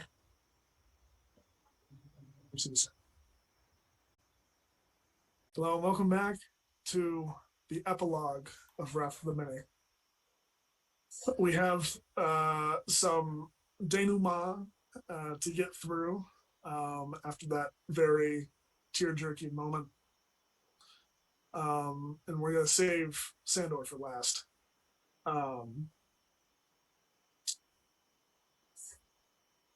So let's just jump right into it. It is however long you want it to be after that event. I would like to know what each of you did, are doing, and will do. Starting with Chrissy. Yeah, so Mira would have definitely gone back to her hometown and helped with rebuilding, getting everybody situated, probably taking up some of her father's duties as, the head of agriculture and starting to do some planting and the whole 9 yards, making sure everybody's eating okay. She would have absolutely started fixing up her little alchemy shop, her little apothecary full of salves and stuff like that. Maybe a little bit more honest now, because it was kind of a sketchy endeavor. Yeah, and whether Isaac liked it or not, she would have probably followed him wherever he went, like as I have to keep my eyes on you. Sorry, best friend, you're stuck with me now, sort of mentality. And in whatever capacity she could help the people she adventured with, she would obviously do that as well. I'd like to think that she probably had like some sort of hand in Richard's like telling of the tale, whether it's like helping Agnes and Isaac do the binding of the book or whatever the case is, like whatever that telling of the story is, she would have definitely wanted to be part of that.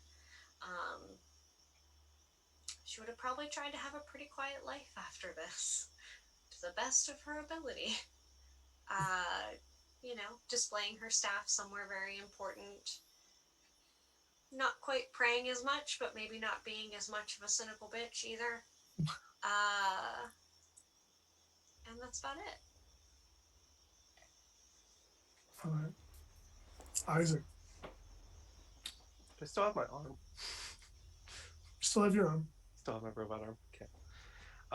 Isaac, yeah, he'll return back to our home of Delphine. Hopefully, help rebuild it with Mira and whoever else from the venturing party would come back. And yeah, I think his dreams and these numbers and figures and visions that have been given to his mind have stopped and ceased to happen, and he's very thankful for that.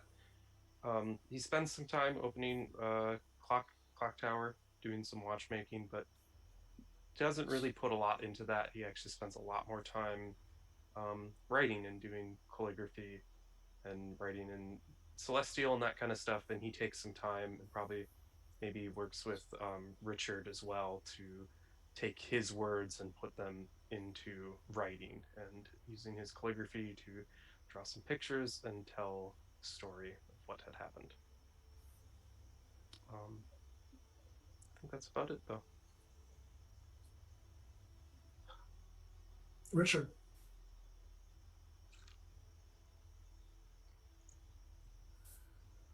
Oh, you're muted. So Richard ends up getting his wish to be a storyteller to his child. And I think because his mom was watching after Sandor's daughter, he steps in to help with that and becomes the storyteller. And eventually tells her the full story. But Richard realizes the town needs a blacksmith again. And his mom was the instructor to Sondor, so he takes over, and after lots of toiling and work, he puts his artistic skills to use. And in the center of town, he has smith a statue of a large hulking Goliath, hammer in hand, and on it at the bottom is a plaque that says Sondor Fusebrook, and in between those, in parentheses or in quotes, where he would have put coward, he puts the hero. So it now reads Sondor the hero Fusebrook, as he corrects the story. Agnes. Okay, my cat doesn't know it's a thematic moment. Sorry. Yeah. I feel like if you can hear her meowing, she has input too. Um, for a long time after this battle and after everything, I feel like Agnes would be in not exactly a denial, she just would have a hard time, take a long time accepting everything. She kind of went in with the plan, or she thought her fate was going to give back this divine providence in this battle. And beforehand, uh, she was saving her last ability to true resurrect Sandor's wife, and everyone was gonna go back and be happy. But of course, none of that happened. So she would probably take a really long time to accept that, probably. Um, she would eventually go back to Delphian, but maybe spend a little time in the rebuilding of the Elven city, make sure everyone was okay there, and maybe help return the Emerald sector to its former glory. Um, and yeah, she would absolutely help with the telling of the story and laughing over the stupid grammar of celestial again, and um, yeah, that's about it. She would go back to Delphin. She would probably open up her tavern again once she felt she could serve everything with a warm smile again, and go back to as normal as she could, um, with the little Delmar at her side. And yeah.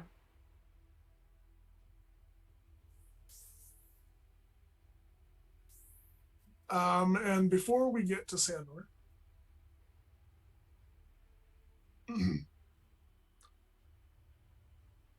Mira,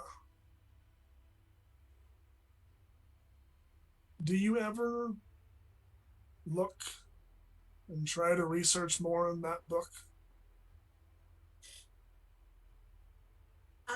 Well, that was actually just going to be a question I had after game, but if we're addressing it now, yeah. So, when you said we all go back to level 1, I was going to ask to what degree do I lose, like, abilities? Like, am I unable to read my spell book now? Like, what does that look like for her? No. Because, You are able to read your spell book, okay, and you're able to comprehend anything that you have learned does not go away. okay, okay. All right. Then, yeah, Um, she absolutely would have. who do you ask to translate for you? I mean, probably Isaac.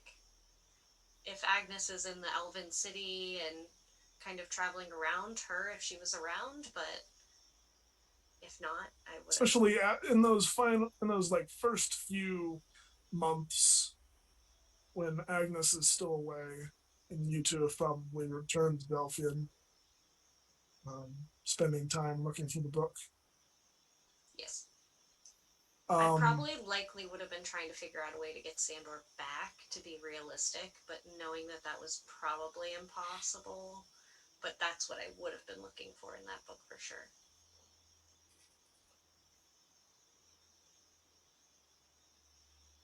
there seems to be an unending potential to what can be accomplished in this book, or what is described in this book. And you and Isaac, over the course of multiple weeks, go through the entire thing and theorize and talk. And there's mention of changing time, changing space, advanced forms of all of the traditional schools of magic. With time, it could be possible for you to come up with some sort of plan. The question is, what will you risk for it?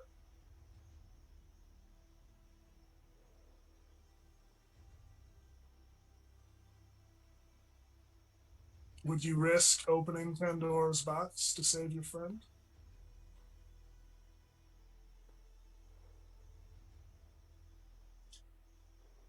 Knowing the sacrifice he made?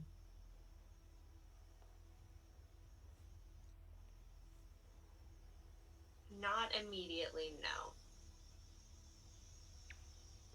Not unless there was a chance that Mira could switch places, that there would be an equal transition or uh, an ability for Sandor to go back to his family. Because, like, in her head, she's like, I ain't got no kids, I ain't got no, like, I ain't what? You know what I mean? Like, unless it was like an even tradesies, but no.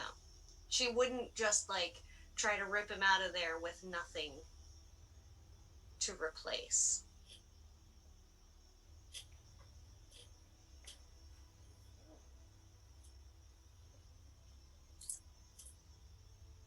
This is a good question. Sandor, while you're waiting for your turn, could you please, in the spell description for imprisonment, there is a condition that you can set that if this condition were to happen ever, you would be released along with whatever is trapped. You have to have a condition. Please DM me that.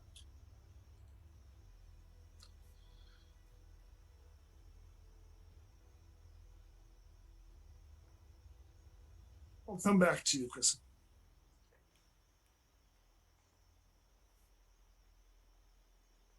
Isaac, you were given essentially a second chance here. A life unbound, untethered by time, or at least it's now flowing normally through time.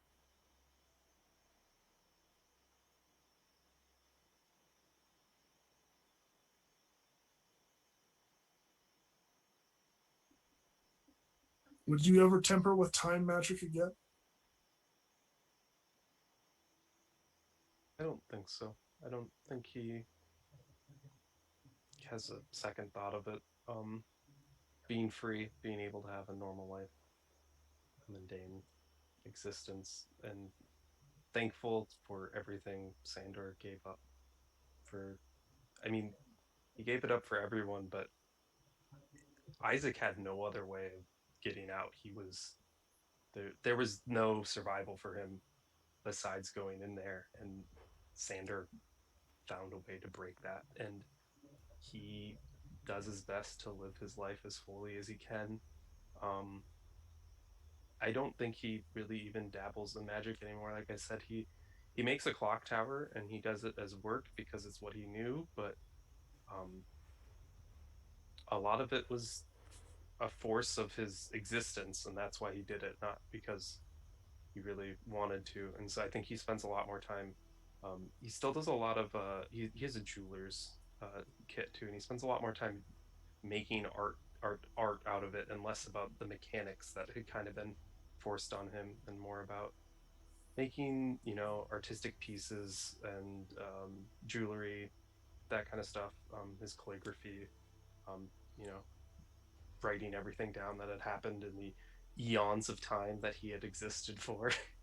um, I think I think that's his main focus. There's something else I was gonna say, but I lost it.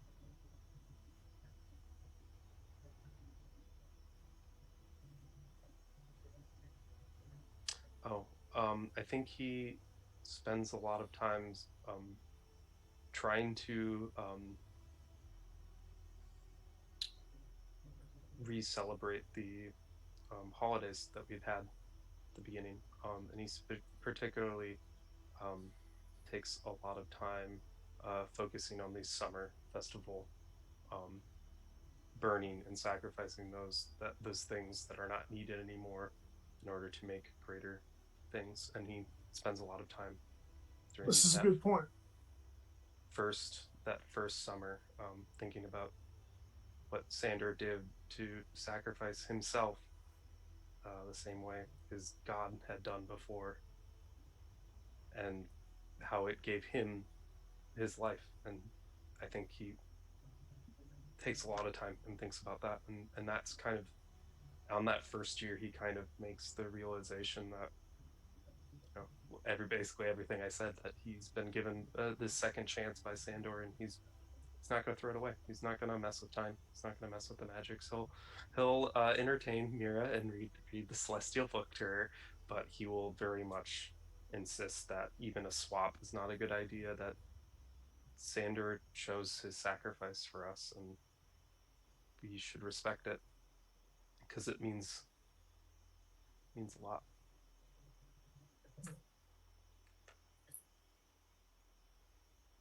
Richard, after a period of time, you feel the winds calling to you. And the promise you made to Tao is being called in. How do you become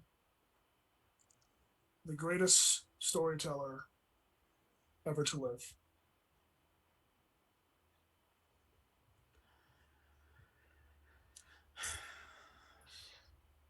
I think using his smithing abilities, he goes to Isaac and he makes a request for him to build a machine. And basically, he'll write the story, and he'll have Isaac help him to build a printing press, pretty much. He's like, I got a crazy idea. Just follow me on this. It's the power of like 50 monks in one machine. It's gonna be amazing. Uh, And it's just a lot of like napkin scribbles Yeah. from from the tavern. Isaac pulls out like And- a lot of his older schematics that he had made when he was feverly writing, and kind of like pieces together pieces that could be jury rigged to help combined with your ideas to make the printing press functional.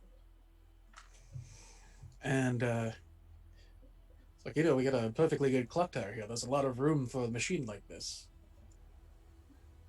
So I think he starts. It's a great idea.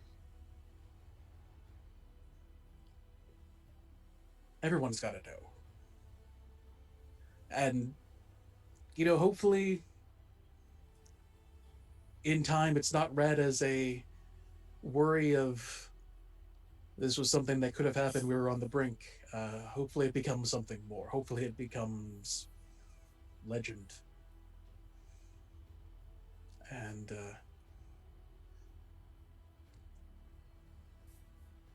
I think that's one hell of a story.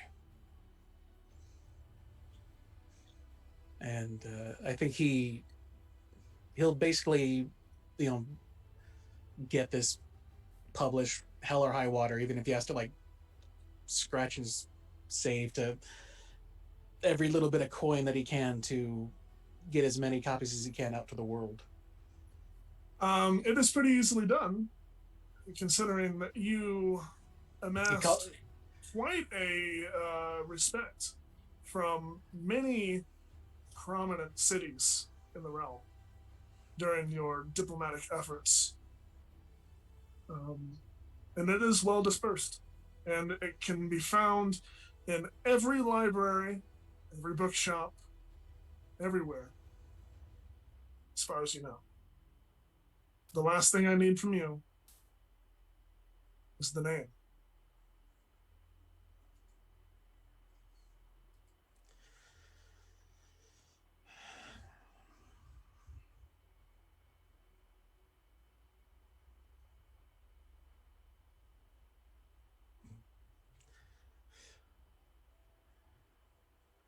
Oh, okay. I can come back to you if you want. I think he decides to call it.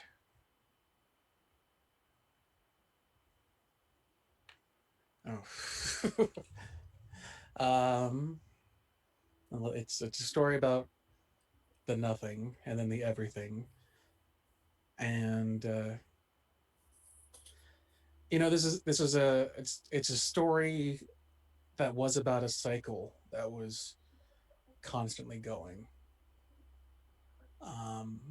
and repeating itself, but now it doesn't have to do it. It can continue on forever. So the number one selling book in this world is The Never Ending Story. Mm-hmm. Mm-hmm. Felt right into that one. I was hoping you'd I go love for the this title drop greatly. of Wrath of the Many. I was gonna. Nah. That's what you're about to experience. It sounds hopeful. It sounds. I'm kidding. All right, Jesus. Technically, the never-ending story is never-ending, so any story ever written is going to be in there at some point. Okay, very good. I am both It's full. proud. It's full of promise and hopeful and just a constant going on. No more repeating the cycle. No more people devising the end. It's continuous. Uh-huh. Yeah, that's good. Never Ending Story and Wheel of Time would have been perfect choices for that. I also was thinking like Game of Thrones. I don't know how you would have done that, but like the wheel. Anyway, I was going back during the first break. Could have called it Roundabout. Stop. yeah, Stop. yeah.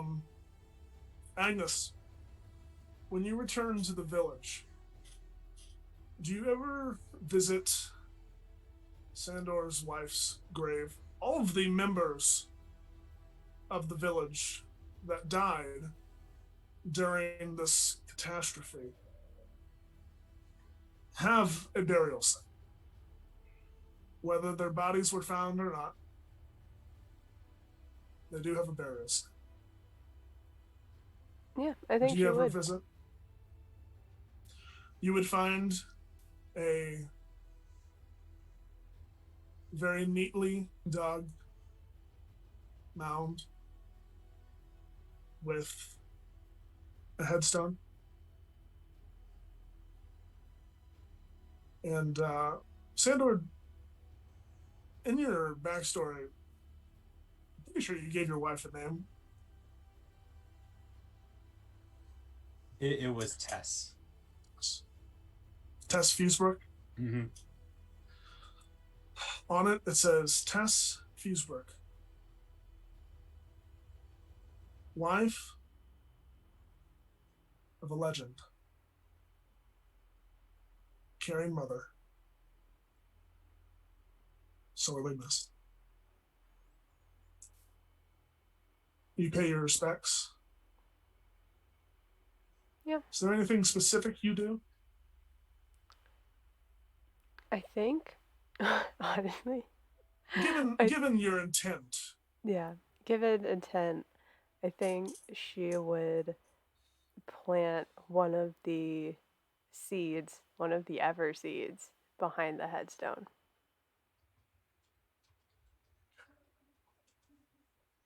You plant the seed. You turn, you leave. And you feel this weird tingling sensation in your arm. Nope, not in your arm. Sorry. Around your neck. And you look down at the necklace. And it is dying, disintegrating. It falls away, but not in a bad way. As you see, it kind of like turns into spores that go off and drift into the wind, and where they land on the ground or even on objects, you can see moss and plant life beginning to sprout up. And you turn and you look back at Tessa's grave, and you can see that it is now covered in moss.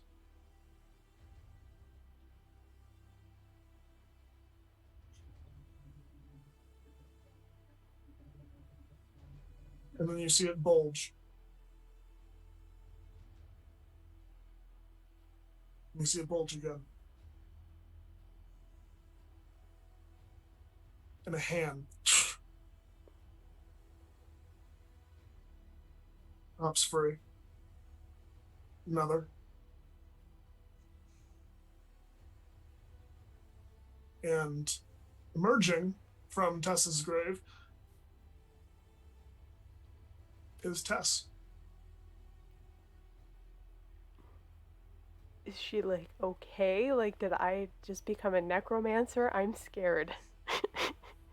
She is a zombie. Yes. No. I'm kidding. No. You in your sacrifice of the artifact of your god's power. You cast the spell. I can't remember its freaking name right now. True Resurrection. True resurrection. Yeah, thank you. And she seems okay, tired, obviously, but alive. And she goes and cries when she learns about Sandor. And she cares for her daughter. And would apprentice under or take over the smithy in town. And they live a full, happy life.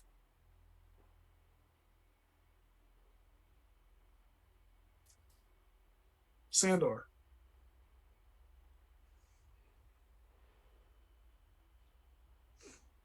You have no concept of time. You can move,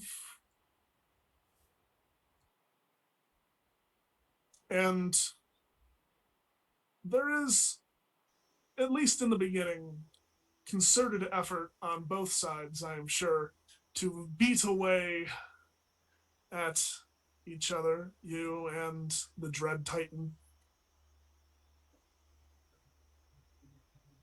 But eventually, both of you realize that it's not going anywhere. Whatever is holding you in place here may hold you in place, but will not let you die.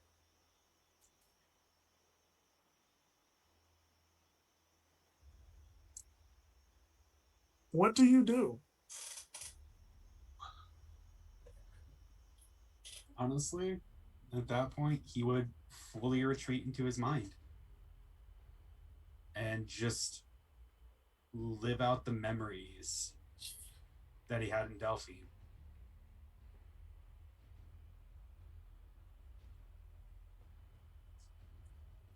You see seasons passing, your friends who, in this moment that you're remembering, were not your friends, just people.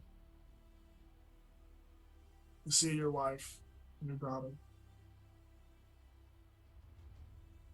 You feel the heat of the forge, and you relive the events of the last few months over and over and over again as the constant loop of time continues on unabated in your mind.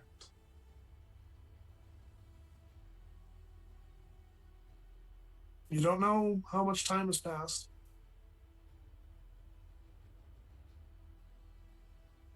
You don't know how much time has passed. Could be hours, could be days, could be eons in this prison that you have made for yourself.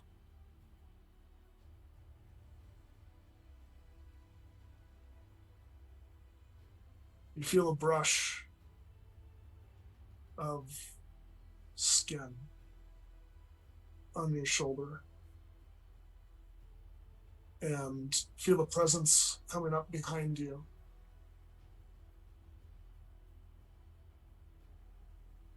And whisper in your ear,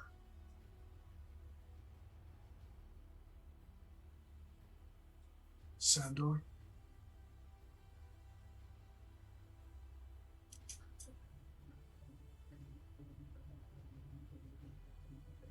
you deserve better.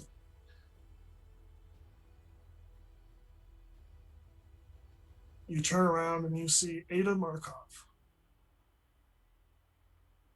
Tears streaming down her face. She looks at you, smiles, holds out her hand, and snaps. And activates the contingency that you set, replacing you for all the turn.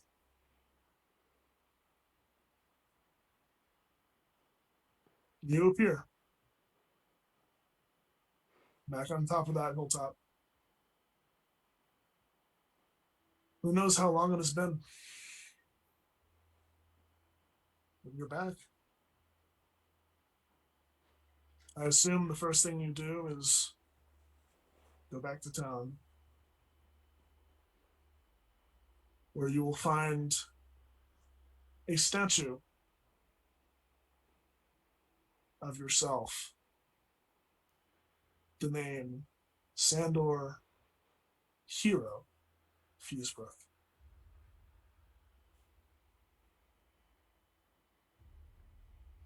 I can only imagine what you may be feeling in that moment when a door opens behind you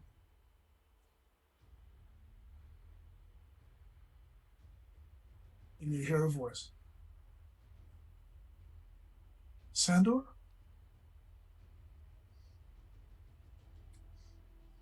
And that is where we will end Wrath of the Many.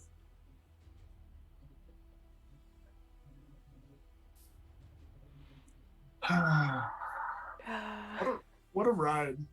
What a ride.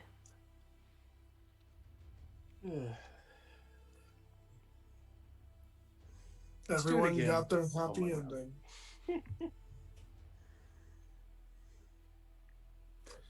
I would like everyone in chat to know specifically that I rolled a d20 for each good table donated, and it came out positive on death saves. And that is the only reason Sandor is standing here right now. So those of you who donated in chat, you influence the game more than you know. Thank you so much. Let's go around one last time and say our goodbyes, starting with Chrissy. Hey guys, I am Chrissy. I played Mira Elmsrest, our furball wizard. For myself, where will you find me? Where will you find me? Ugh, I don't have this now. That sucks. Next Thursday, right? Heck, we have Next Thursday. The long-awaited return of our Tyranny of Dragons Queen's Gambit campaign. You will also see me coming up in proper nerdy's City of Mist game, which is going to be amazing. Cash will be joining me for that. I will be GMing a game called Liminal Horror next month, a psychological Cthulhu mind fuck ? That's the best way to describe it. And then another game for our friends over in the UK. Lauren and Lena and Corndog and Cole Robbie will be joining me in a game. So you will see me next month, a whole bunch. If you stick around, head over to our Discord. That's it for me. Hi, I'm Mr. Rogers. I played Sandor Hero Fusebrook, the Zealot Barbarian. I won't be in anything for a while.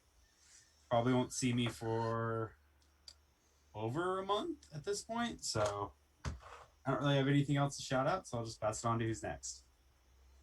Hi, I'm Purple Phil. I played Isaac Markov, the just regular human clockmaker now. But he's living the best life he can. As for me, I also I don't have anything on the schedule for a long time now, but there are a lot of things in the work. But keep watching TPK shows, lots of great things to watch and see and check out. So do that. And yeah, other than that, I'll pass it off and pass it over to Ekash. Hey folks, Ekaj the Orc here. I was playing Richard Wolverton, now the Bard, just the Bard. Uh, I'm going to be in quite a few things coming up in a more regular capacity. I'm going to be in a lot more Harper's games, returning as Kabu Del, the Goblin Battlesmith, with a few more tricks and tinkerings to bring to the game. So I'll be in the next one and a few after that.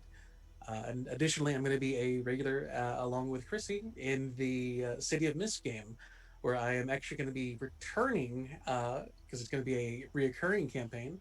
I will be returning as the very first character I ever played with TPK.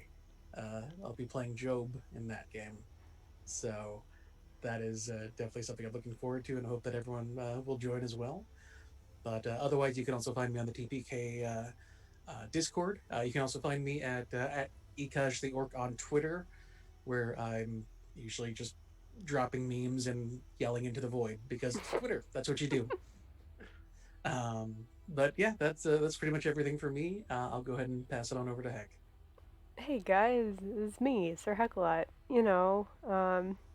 Fucking crying on my birthday. How dare all of you? But you can. Hey, It's Oh, your thank birthday. you. Yeah, it's my birthday. It's 2 a.m. on my Happy birthday, but yeah, birthday! thank. Oh man, I wouldn't have it any other way though. Wouldn't have it any other way. Do you want a birthday song? After my outro, yes. So, I played Agnes Cromwell, the Nature Domain Cleric, or I guess just Razor of the Dead now. Um, you can find me on all the social medias at Sir Heckalot. Like Chrissy said, we're in Queen's Gambit together, so that's still a regular thing that is happening. You can actually find me on Neon Lights Roleplay with the Seven Sons campaign, as well as in His Divine Name and Only Word campaign. Um, and yeah, I'm gonna take quite a bit of a hiatus and just doing a couple regular games instead of being kind of everywhere because I'm starting school soon. But yeah, just keep up to date with my social media and you can figure out what I'm doing. Um, yeah, taking it on back to our lovely GM. Um, I am going to quick before I outro myself. I am going to sing the traditional birthday song of Delphian. So thank you. Happy birthday from Delphi and to you. We wish it was our birthday so we can party too. Hey, there we go. thought you were gonna do the Thank you. dirge. Ah, be happy out here. We can all wish our happy birthdays and love to Heck later. But in order to keep this under a 5-hour stream, like I promised, we're We can still do it. we can do it. We can do it. I am Tyrant. I was your keeper, GM, DM, all of the other things above and below.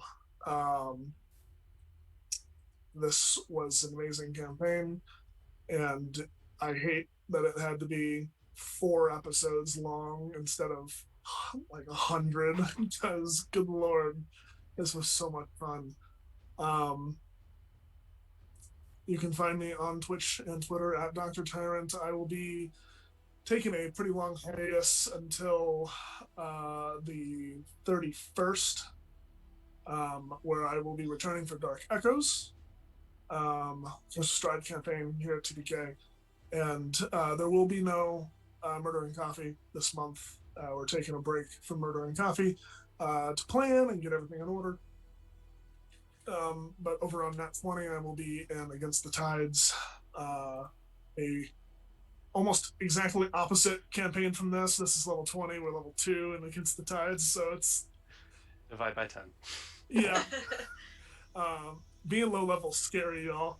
But it's gonna be fun.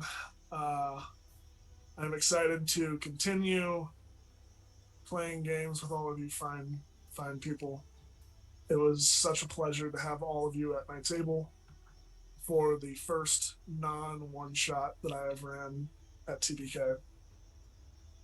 And catch us next month when we start the cycle over again. All right, bye. No. No, wait. Yeah, let's do it Wait. again. Hey, Wait. no. Kidding. Wait. Wait. I have to say this because you didn't say it yourself, Ty. What? If you liked the creatures and the things that Ty talked about, he is an animal when it comes to homebrewing things. So please go check out our Patreon or link up with Ty somehow. Find him on some sort of social media and pay him cash money for the things that he creates because, as you can see, they are phenomenal. I mean, I'm not gonna lie, or I'm not gonna disagree with that, but I will gladly take your money. No, but everything that you saw in this campaign will be available for you to view on Patreon. That includes all of the creatures, monsters, items. There's a lot of stuff that's going to be going up, so keep an eye on that, along with a bunch of other stuff. But we are 20 seconds. 20 seconds. Goodbye, everyone. We love you so much, and continue watching our stream.